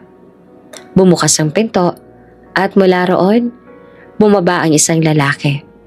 Matangkad, matikas, nakaitim na polo at slacks. Parang tumigil ang mundo ni Ezra nang masilayan niya ang mukha nito. Si Adrian, 5 taon. 5 taon mula nang huli niya itong makita. Noong gabing binasag nito ang puso at dignidad niya. At ngayon, narito ito. Harapan, mas gwapo. Mas matapang ang tindig ngunit pareho pa rin ang mga mata ang dating minahal niya. Kakanin po, sir. Mahina niyang sabi. Pilit na pinapakalma ang sarili. Ezra. Mahina ngunit halatang gulat na bulong ni Adrian. Napasinghap si Ezra. Agad ay binaba ang tingin at nagkunwaring abala sa pagtatalop ng dahon. Ngunit lumapit si Adrian, tila hindi makapaniwala sa nakikita. Ikaw nga. Anito na may bahagyang ngiti, ngunit halata ang panginginig sa tinig. Ang tagal na. Hindi nito natuloy ang sasabihin dahil biglang may tumawag mula sa di kalayuan. Mama, andito na po kami ni Ninang, nakabalik na po kami. Sigaw ng isang batang lalaki na papalapit. May dalang maliit na supot ng tinapay. Para namang binuhusan ng malamig na tubig si Adrian. Dahan-dahan niyang ibinaling ang tingin sa bata. At doon natigilan siya. Ang mga mata, ang ilong, ang ngiti. Walang dudang kamukhang kamukha niya. Nakatayo lang si Adrian at hindi makapagsalita, habang si Ezra ay halatang nanginginig na. Si Aiden naman ay umiti sa kanya at inosente nagtanong, "Sir, gusto niyo rin po ba ng kakanin ni Mama?" Halos papaatras si Adrian. Hindi niya alam kung anong mararamdaman. Gulat, tuwa, o matinding panghihinayang. Lumingon siya kay Ezra. Tila naghahanap ng paliwanag sa mga mata nito. Ngunit mabilis siyang iniwasan ni Ezra. "Aiden, alak, halika na. Uwi na tayo." Hinawakan niya ang kamay ng bata at nagsimulang lumakad palayo. Ngunit bago pa siya makalayo, mahina ngunit malinaw na sinabi ni Adrian, "Ezra, siya ba?" Hindi na ito lumingon. Ngunit sa bawat hakbang niya, ramdam niyang mabilis sa tibok ng puso niya at ang bigat ng mga alaala na matagal niyang pinilit kalimutan. Magdamag na hindi nakatulog si Adrian. Nakatitig lamang siya sa kawalan. Paulit-ulit na bumabalik sa isip niya ang mukha ng batang nakita niya kanina. Ang mga mata, ang ngiti, ang bawat galaw nito. Hindi ako pwedeng magkamali. Bulong niya sa sarili, habang mahigpit na hawak ang basong may laman pang alak. Ang bata, kamukha ko, walang duda.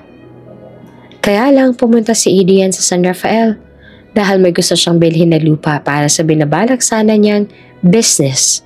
Ngunit hindi nito inaasahan na muling makikita si Ezra at hindi lamang ang babae dahil may anak na din ito na kamukhang kamukha niya.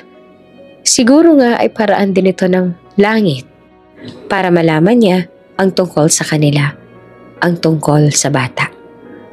Simula ng araw na yon, hindi na siya mapakali. Kahit nasa opisina, wala sa tamang ayos ang isip niya. Hindi makapag-concentrate sa mga meeting, hindi makatulog sa gabi. Ang tanging laman ng isip niya ay si Ezra at ang batang tinawag nitong anak. Sa sumunod pang mga araw, hindi na siya nakatiis. Kinuha niya ang kanyang kotse at nagtungo sa parehong lugar kung saan niya unang nakita si Ezra. Ang tabi ng kalsada kung saan ito nagtitinda ng kakanin. Ngunit pagdating niya roon, walang Ezra, walang kariton, walang bakas ang presensya nito. "Excuse me?" tanong niya sa isang tendera ng gulay. "Yung nagtitinda po dito ng kakanin, yung babae na may kasamang bata. Kilala niyo po?" "Ah, si Ezra. Naku, madalang na po yun dito ngayon eh. Minsan sa palengke na lang siya nagtitinda pero di ko po alam kung saan nakatira," sagot ng matanda. Tumayo siya at nagpasalamat dito. Ngunit sa halip na sumuko, lalo pa siyang naging determinado. Kung siya talaga yon at kung totoong iniisip kong anak ko ang bata, sabi niya sa sarili, may karapatan ako malaman ng katotohanan. Makalipas ang ilang araw, nagpaalam siya sa kanyang sekretarya. "Cancel all my meetings today," utos niya. "Sir, may important clients po." "I said cancel them." Malamig niyang sabi, sabay labas ang opisina. Nagtungo siya sa palengke. Naglakad siya sa mga masikip na eskinita. Pinagtanong ang pangalan ni Ezra. Hanggang sa may isang babaeng nagtitinda ng isda ang sumagot. "Si Ezra?" "Ay oo, minsan bumibili yan dito ng isda. Diyan lang sa dulo nakatira. Yung bahay na may asul na kortina?" Agad siyang nagtungo roon. Huminto siya sa tapat ng maliit na bahay na yari ng kahoy at yero. Tahimik siyang tumayo sa harap ng pinto. Pilit pinapakalma ang sarili. Ngunit bago pa siya makakatok, bumukas ang pinto. Lumabas si Ezra. May hawak na labahan. Suot ang simpleng damit at sa likod nito ay si Aiden. Masaya naglalaro ng maliit na bola. Napako sa kinatatayuan si Adrian. Hindi niya alam kung lalapit ba siya o aalis lang. Ngunit nang magtagpong muli ang kanilang mga mata, parang bumalik ang lahat ng alaala. Ang sakit, ang paggalito, at ang matagal na pinigilan na pagnanasa na mararamdaman ulit ang presensya ng isa't isa. "Adrian?" Mahina ngunit puno ng pagtataka ang tinig ni Ezra. "Ano ginagawa mo dito?" Tahimik siya sandali bago sumagot. "Gusto kong makausap ka." Mahinahon niyang sabi. "Gusto kong malaman ng totoo." Umiling si Ezra, halatang kinakabahan. "Wala kang kailangang malaman. Please, umalis ka na." Ngunit hindi siya natinag. Lumapit siya ng bahagya. May halong pakiusap sa boses niya. Ezra, yung bata, si Aiden, gusto ko lang marinig sa'yo. Ako ba ang ama niya? Halos mapasinghap si Ezra, sabay yuko. Hindi ito sumagot. Ezra, please. Muling pakiusap ni Adrian. Hindi ako nandito para guluhin kayo. Gusto ko lang malaman kung totoo ang iniisip ko. Kung may karapatan akong malaman. Ngunit tumalikod si Ezra, nanginginig ang kamay na mahigpit na nakahawak sa labahan. Hindi mo kailangang malaman, Adrian. Matagal ka nang wala sa buhay namin. Huwag mo nang guluhin ulit ang buhay ko at ang anak ko. Matagal siyang tumingin kay Ezra. May halong sakit at pangihinayang sa mga mata. At bago siya tuluyang umalis, mahina niyang nasabi. Kung hindi mo sasabihin, hahanapin ko pa rin ang sagot. Kahit gaano pang katagal. Mula ng araw na yon, lalo nang hindi nawala sa isip ni Adrian ang mag-ina. Tuwing ipipikit niya ang kanyang mga mata, si Aiden ang nakikita niya. Ang batang may ngiti na parehong sa kanya at ang mga matang minana mula kay Ezra. Alam niyang hindi siya mapapanatag hanggat hindi niya nakakasama at nakikilala ng mas malalim ang batang iyon. Kaya gumawa siya ng paraan. Isang linggo matapos ang pagkikita nila ni Ezra, nakatanggap ng balitang eskwelahan ni Aiden na may bagong benefactor na gustong tumulong sa pagpapaganda ng pasilidad. Ang balitang iyon ay mabilis na kumalat sa buong komunidad. Walang nakakaalam na ang tinutukoy nilang investor ay walang iba kundi si Adrian mismo. Nang araw ng inspeksyon, dumating si Adrian sa paaralan na suot ang maaliwalas na ngiti. Ang ngiting pinaghalong kaba at pananabik. Habang naglilibot kasama ang principal, bigla niyang narinig ang isang pamilyar na tinig. Mama, tingnan mo, marami po akong star kasi magaling daw ako, sabi ni teacher. Napalingon siya. Nandoon si Aiden. Tumatakbo papunta kay Ezra. At gaya ng dati, tumigil ang mundo ni Adrian sa sandaling iyon. Kahit gusto niyang magpanggap na walang nararamdaman, hindi niya magawa. Nang magtagpo ang mga mata nila ni Ezra, ramdam niya agad ang tensyon, ang parehong damdamin ng pagkagulat at pagtanggi. Adrian, mahina ngunit may halong inis ang tinig ni Ezra. Ano na naman bang ginagawa mo rito? Ako ang bagong investor ng paaralang to. Kalmado niyang tugon, kahit halatang nagulat din siya. Investor? Imposible. Hindi naman kilala ang paaralang to kaya paanong ang isang kilalang negosyante na katulad mo ay mag-i-invest dito? Napasinghap ito. Sabihin mo nga ang totoo. Sinusundan mo ba kami? No. Mabilis yung sagot. I just wanted to help. Sa totoo lang, hindi ko alam na dito pala nag-aaral si Aiden. Pero alam ni Adrian kahit siya mismo, hindi niya kayang paniwalaan ang sariling palusot. Lumipas sa mga araw at naging mas madalas ang pagkikita nila. Minsan ay sa school, minsan naman ay sa maliit na karinderya kung saan nagtatrabaho si Ezra kapag may libreng oras. Hindi man aminin ni Ezra, unti-unti niya napapansin ang mga pagbabago sa kilos ni Adrian. Hindi na ito katulad ng huli nilang pagkikita. Tahimik din ito, magalang at laging handang tumulong. Don't look at me like that. Nakangiting sabi ni Adrian nang minsan nagkatingin sila. It's just coffee. Hindi naman ako nanghingi ng kape sa'yo. Matigas sa sagot ni Ezra. Kahit may bahid ng kaba ang kanyang tinig. I know. Sagot ni Adrian. But you need it. You look tired. Napayuko si Ezra. Hindi alam kung matutuwa ba o maiinis. Dahil sa bawat araw na lumilipas, kahit pilit niyang tinatanggihan, hindi niya maitago sa sarili na unti-unti siyang natutunaw sa mga ginagawa ni Adrian.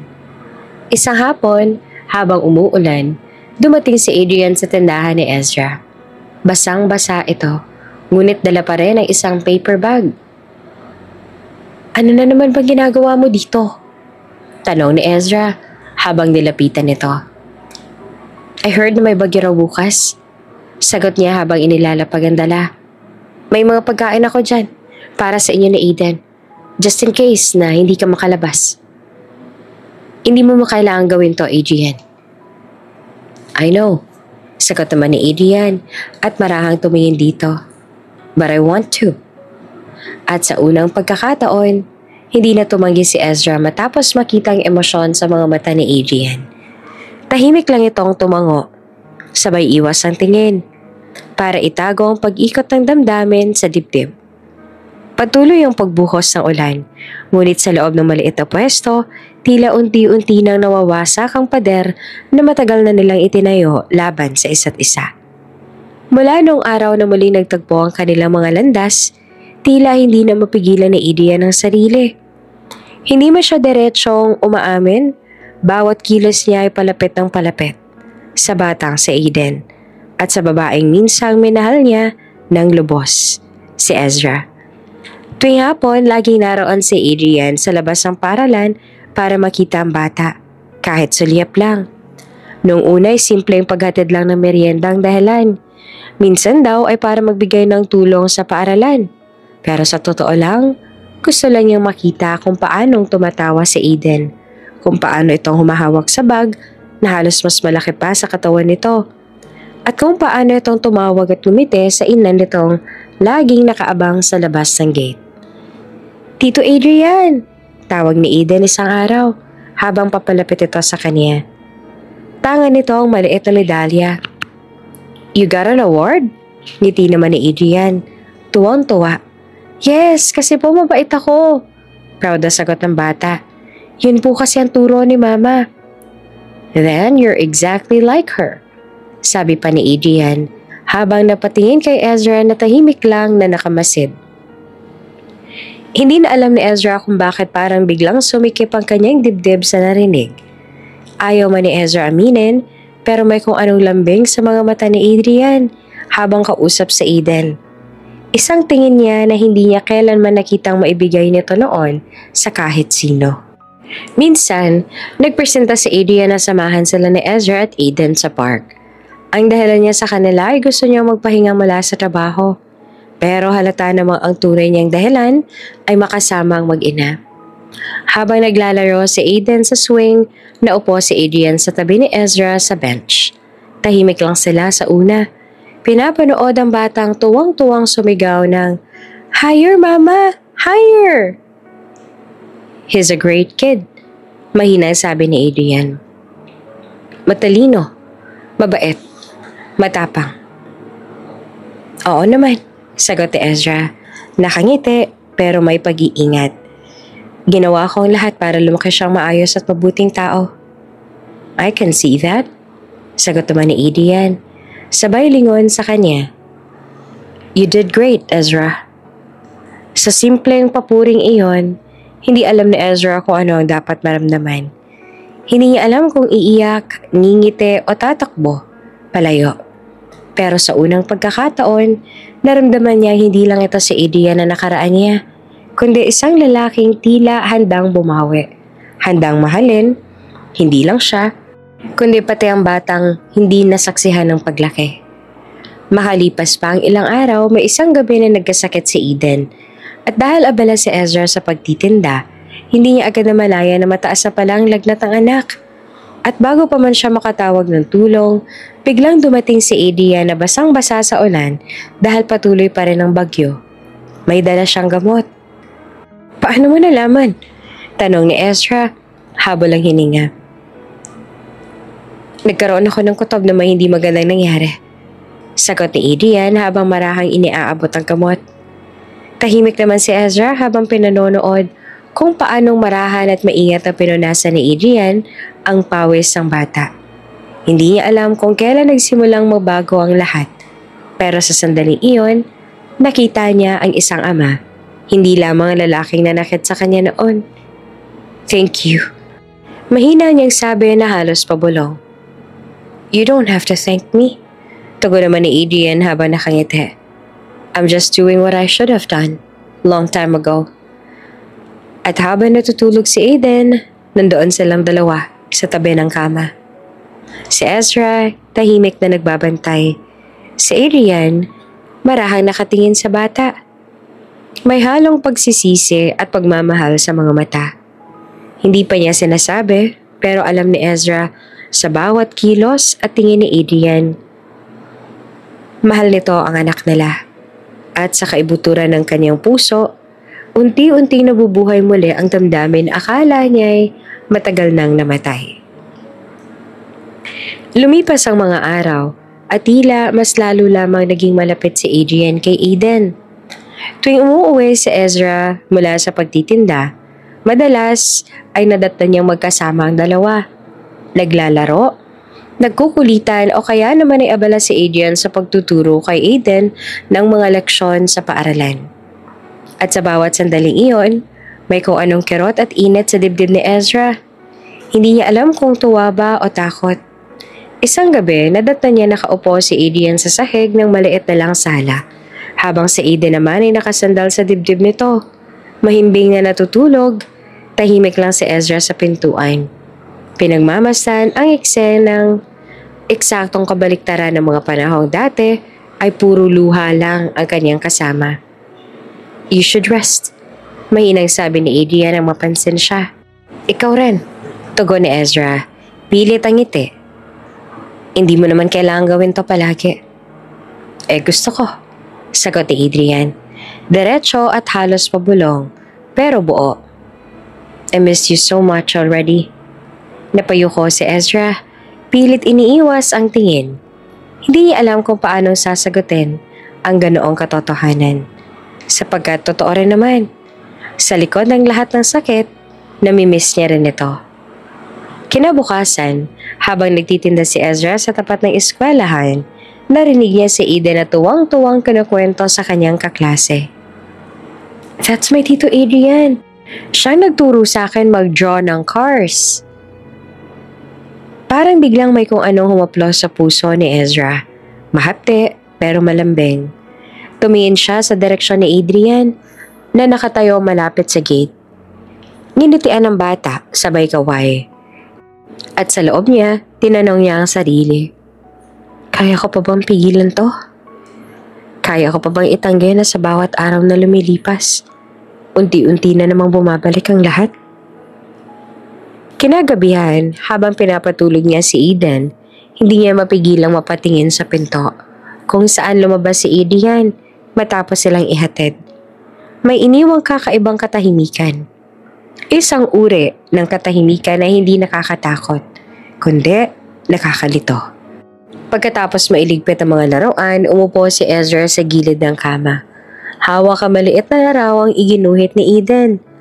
Ang pamilya nila, 3 silang magkahawak kamay.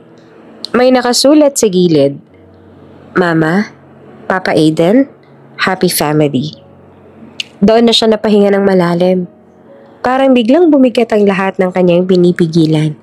Tila sinisingal siya ng bawat alaala, ng bawat damdaming matagal niyang itinago. "Hindi pwede, Ezra." Mahina niyang bulong sa sarili. "Hindi mo pwedeng hayaang bumalik ito." Ngunit sa dulo ng mga salitang iyon, ramdam niya rin nagsimula na siyang matalo. Hindi sa iba, kundi sa sarili niyang puso. Tahimik ang gabi sa kondo ni Adrian sa San Rafael. Sa labas ng bintana, unti-unting bumabagsak ang ulan. Panayad, tila kasabay ng bawat bingat ng paghinga niya. Kanina pa siya nakaupo sa kanyang silid. Hawak ang isang maliit na laruan na iniwan ni Aiden sa sasakyan. Isang maliit na kotse na gawa sa kahoy. Ngumiti siya ng marahan. Pero sa likod ng ngiting iyon, may lungkot na hindi niya matakasan. He looks just like me. And yet, he has her eyes.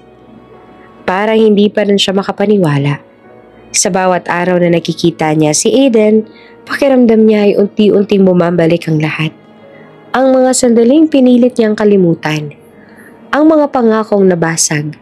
At ang pag-ibig na hanggang ngayon ay buhay pa rin sa kanya. "Ezra," mahina niyang sambit na halos pabulong. "I thought I could live without you. I thought staying away would make things easier. But seeing you again, God, I still love you." May pait sa bawat salita. Ngunit sa likod noon ay isang malinaw na katotohanan. Hindi kailanman nawala ang pagmamahal niya.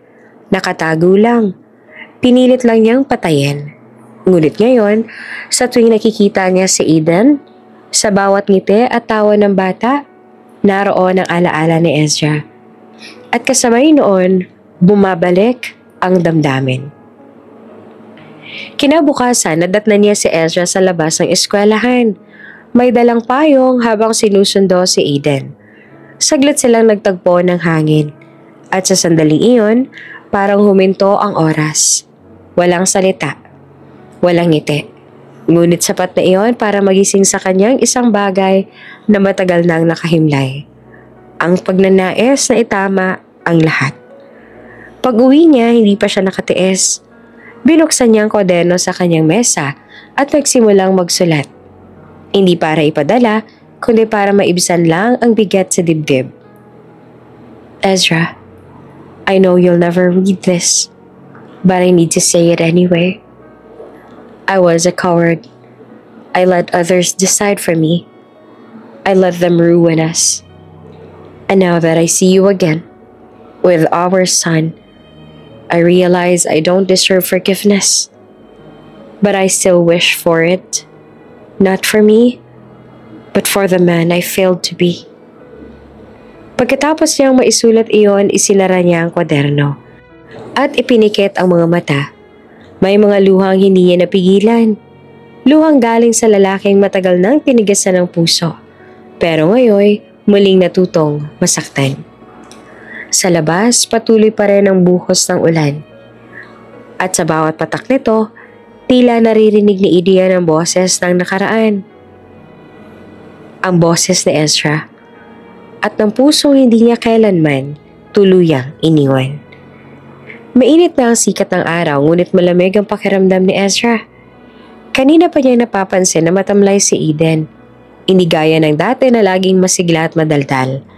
Nang hawakan niya ang noon ng bata, agad siyang kinabahan. Eden?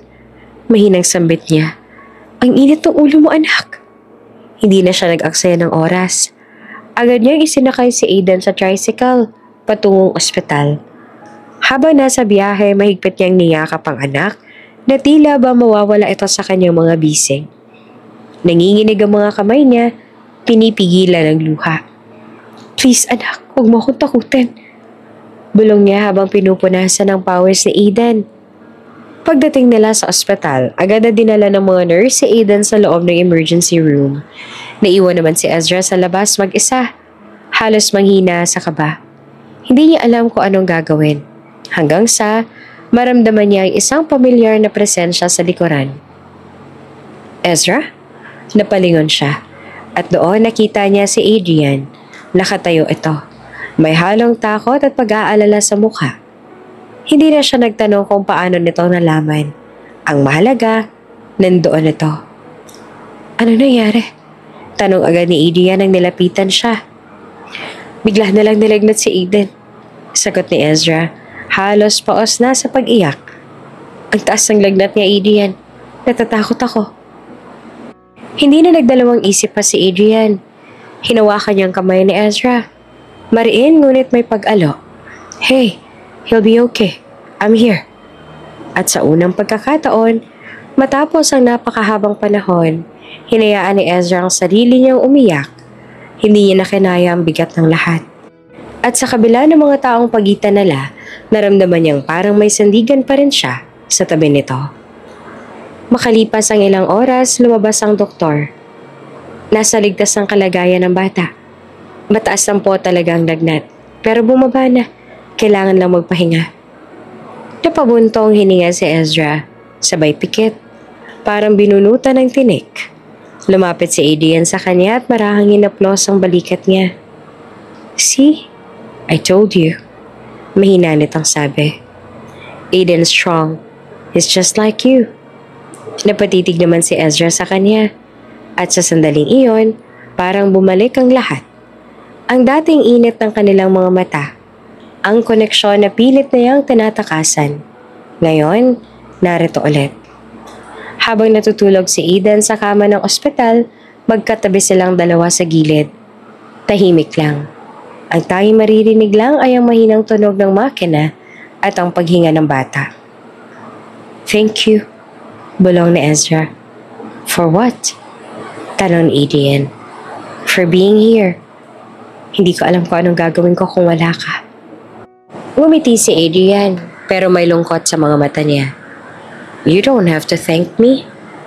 He's my son too. Kahit ayaw mo pa rin aminin sa akin ng direkta. Natigilan naman si Ezra at hindi nakasagot. Tama siya.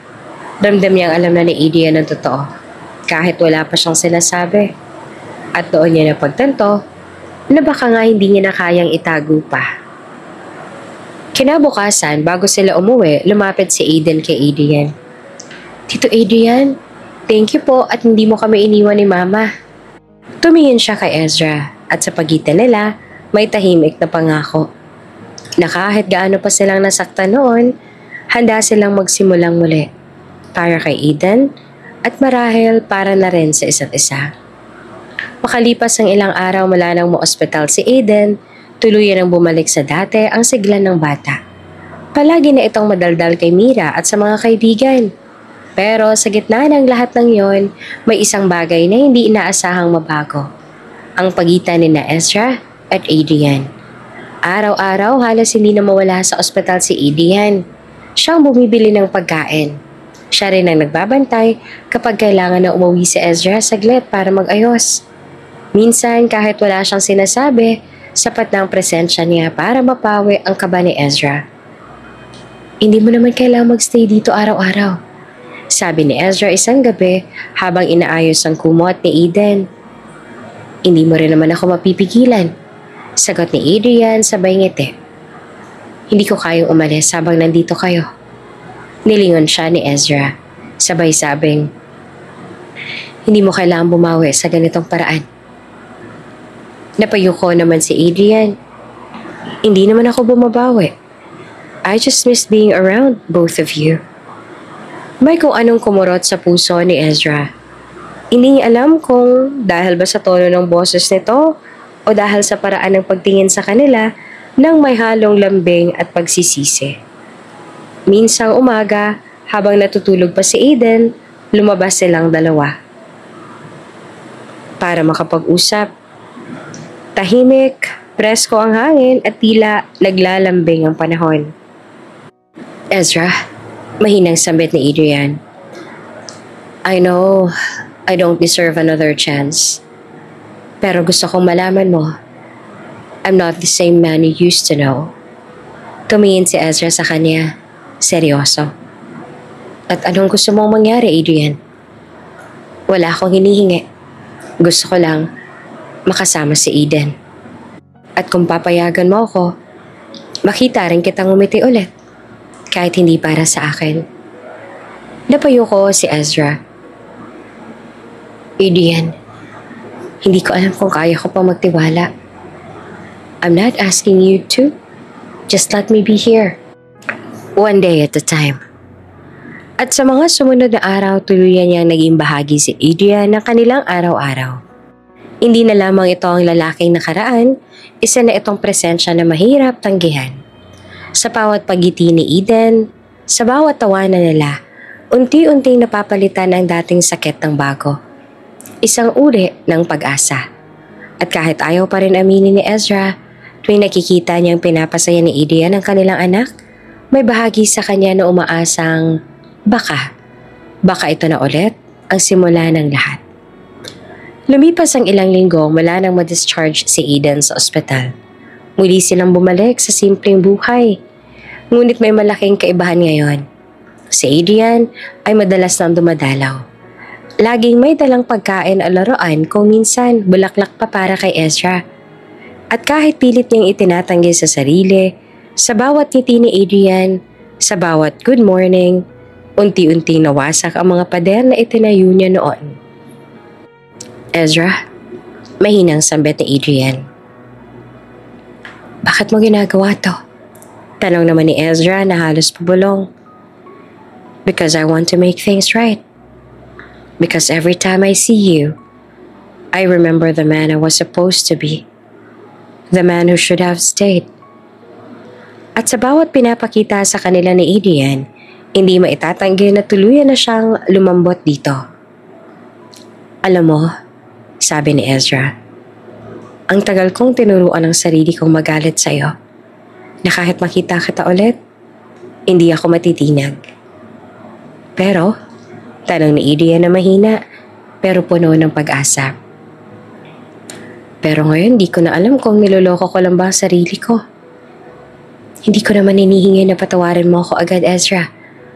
Ang gusto ko lang kahit sandali, hayaan mong iparamdam ko sa inyo kung gaano ko kayo kamahal at kung gaano ko pinagsisihan na pinaalis kita nun at pinili kong maging duwag.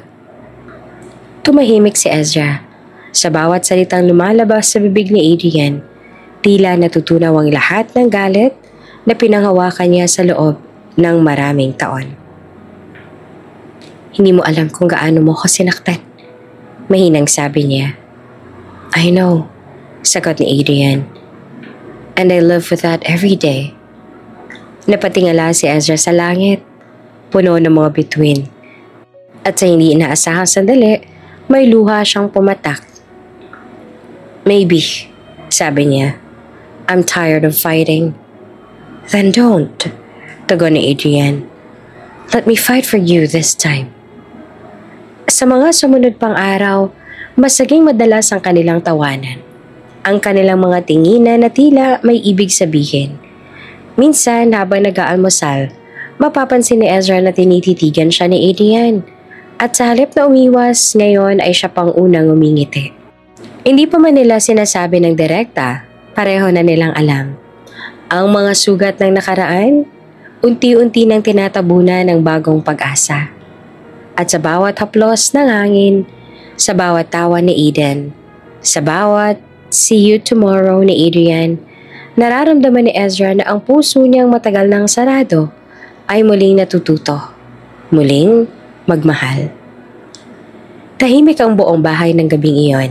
Si Eden ay mahimbing nang natutulog sa kanyang silid, habang si Ezra naman ay nakaupo sa sala, tanga ng tasa ng kape na matagal nang lumamig.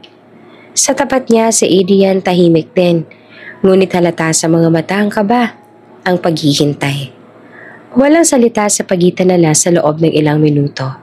Tanging tibok lamang ng puso ni Ezra ang naririnig niya sa sarili, hanggang sa hindi niya na kayang itago pa. Adrian, mahina niyang simula na halos nanginginig ang boses. Tumingin agad ito sa kanya, puno ng pag-aalala at pag-asang hindi maipaliwanag. May kailangan akong sabihin, dagdag niya. Ano yun? Huminga siya ng malalim. Parang gustong itapon ang lahat ng bigat na matagal niyang pasan. Tama ka noon. Si Eden. Saglit siyang napahinto. Nanginginig ang mga kamay. Si Eden ay anak mo. Parang huminto ang oras. Hindi agad nakasagot si Adrian. Tanging mga luha ang saya lang ang bumagsak sa kanyang mga mata. Habang napapahawak siya sa dibdib na tila may biglang gumaan at sabay bigat ng emosyon. Alam ko, mahinang sabi niya sa wakas. Alam ko noon pa man. Ramdam ko, Ezra. Hindi ko alam kung paano ipapaliwanag pero bawat titig ko sa kanya, bawat ngiti niya, may lukso ng dugo na hindi ko kayang baliwalain. Parang may tinig na nagsasabing, anak ko yan. Nang marinig ni Ezra yon, tuluyan ang bumigay ang mga luha niya. Pasensya na kung tinago ko sa'yo. Natakot ako, Adrian. Natakot akong bumalik sa sakit, sa mga alaala. Natakot ako maramdaman ulit ang pag-asa. Tumayo si Adrian, marahang lumapit, at lumuhod sa harap ni Ezra. Tiningala niya ito, puno ng katapatan. Ezra, sabi niya, kung bibigyan mo ako ng pagkakataon, gusto kong itama lahat ng mali. Hindi lang bilang ama ni Eden, kundi bilang lalaking minahal ka. Napasinghap si Ezra. Adrian, I want to make everything right. I want to love you and our son. Hindi ko man nasabi noon pero minahal kita, Ezra. At sa lahat ng taon na lumipas, hindi nawala yon. Kahit anong pilit kong kalimutan, ikaw pa rin. Hindi na napigil ni Ezra ang pag-iyak. Lumapit siya at niyakap si Adrian. Isang yakap na puno ng kapatawaran, ng pag-ibig, at ng mga salitang matagal nang gustong kumawala. Adrian, ayoko maghintay ulit ng taon para maramdaman ko to.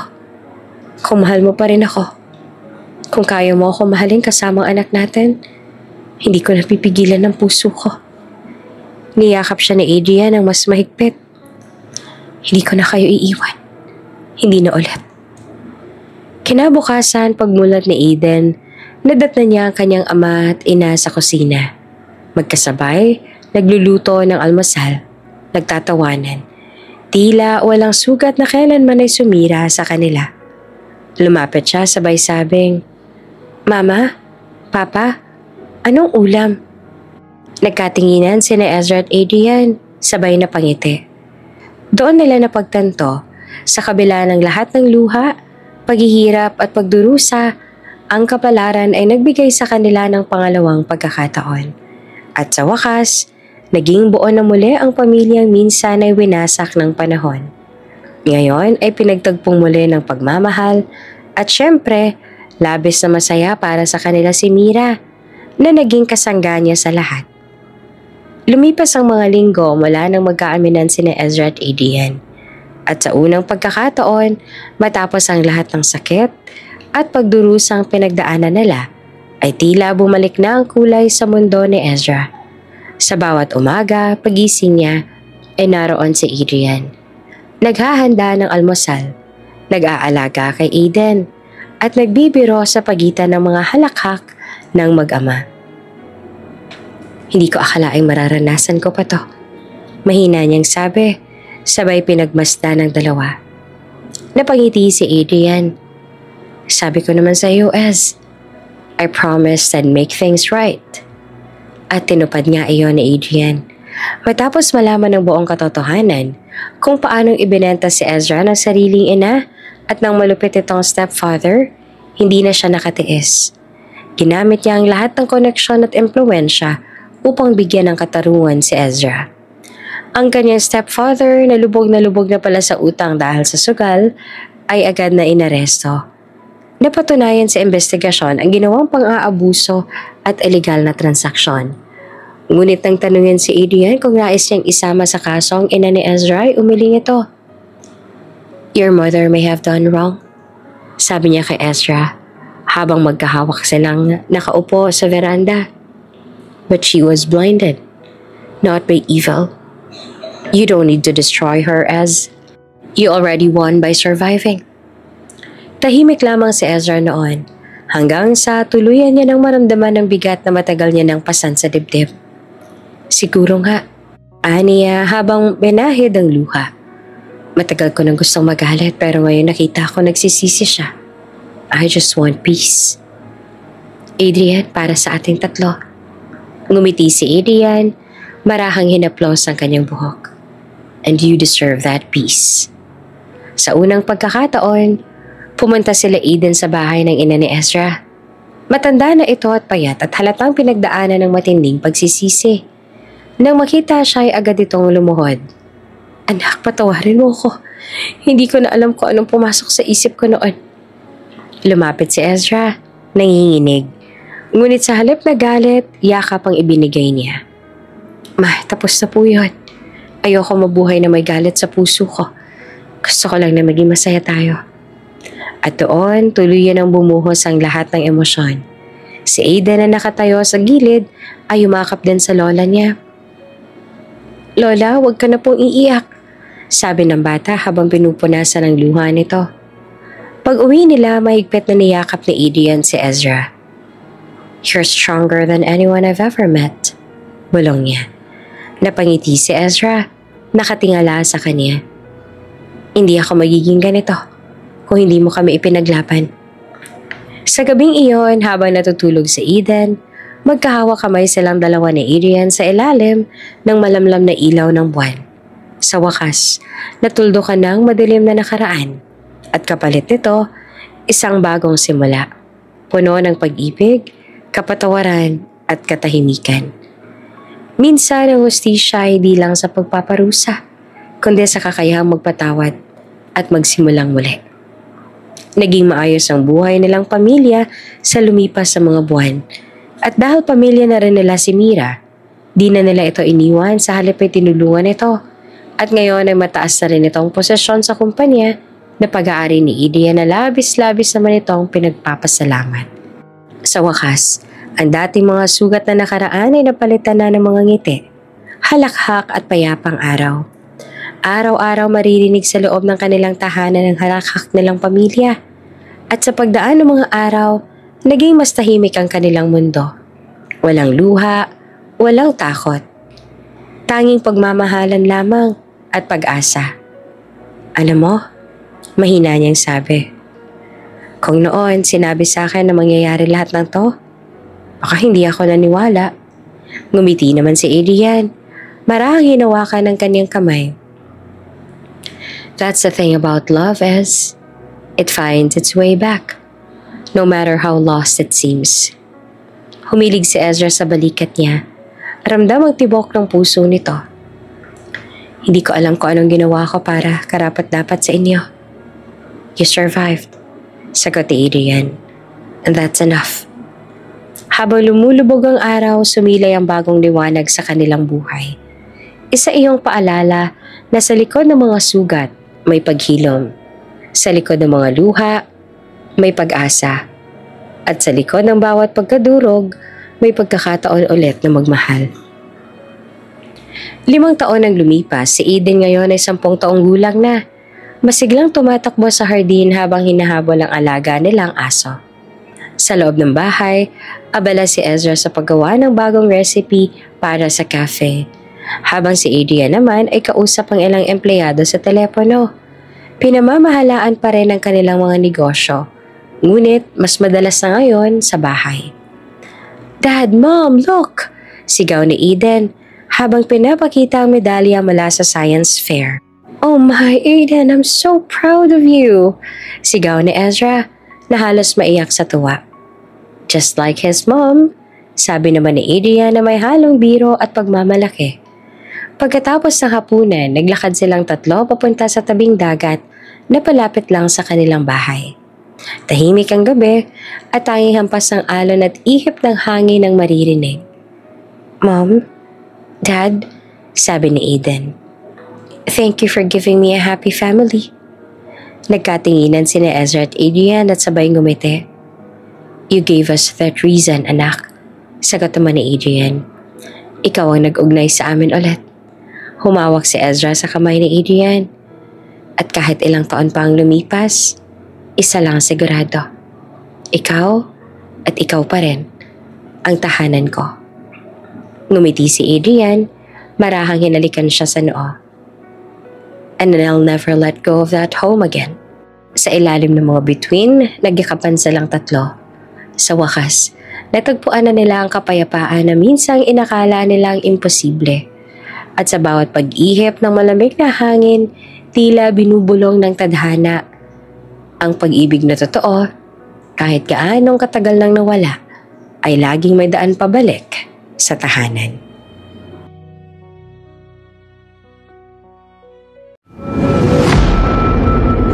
Bago ka pa lang sa channel na ito, Ate Jane TV, huwag kalimutang pindutin ang notification bell and subscribe button. Sana po hindi naman malaking abala sa inyo ang pagpindot ng subscribe button dahil ang kapalit po nito ay ang pagsuporta para makapag-produce ng mga libreng stories sa mga channels ni Ate Jane. Maraming salamat!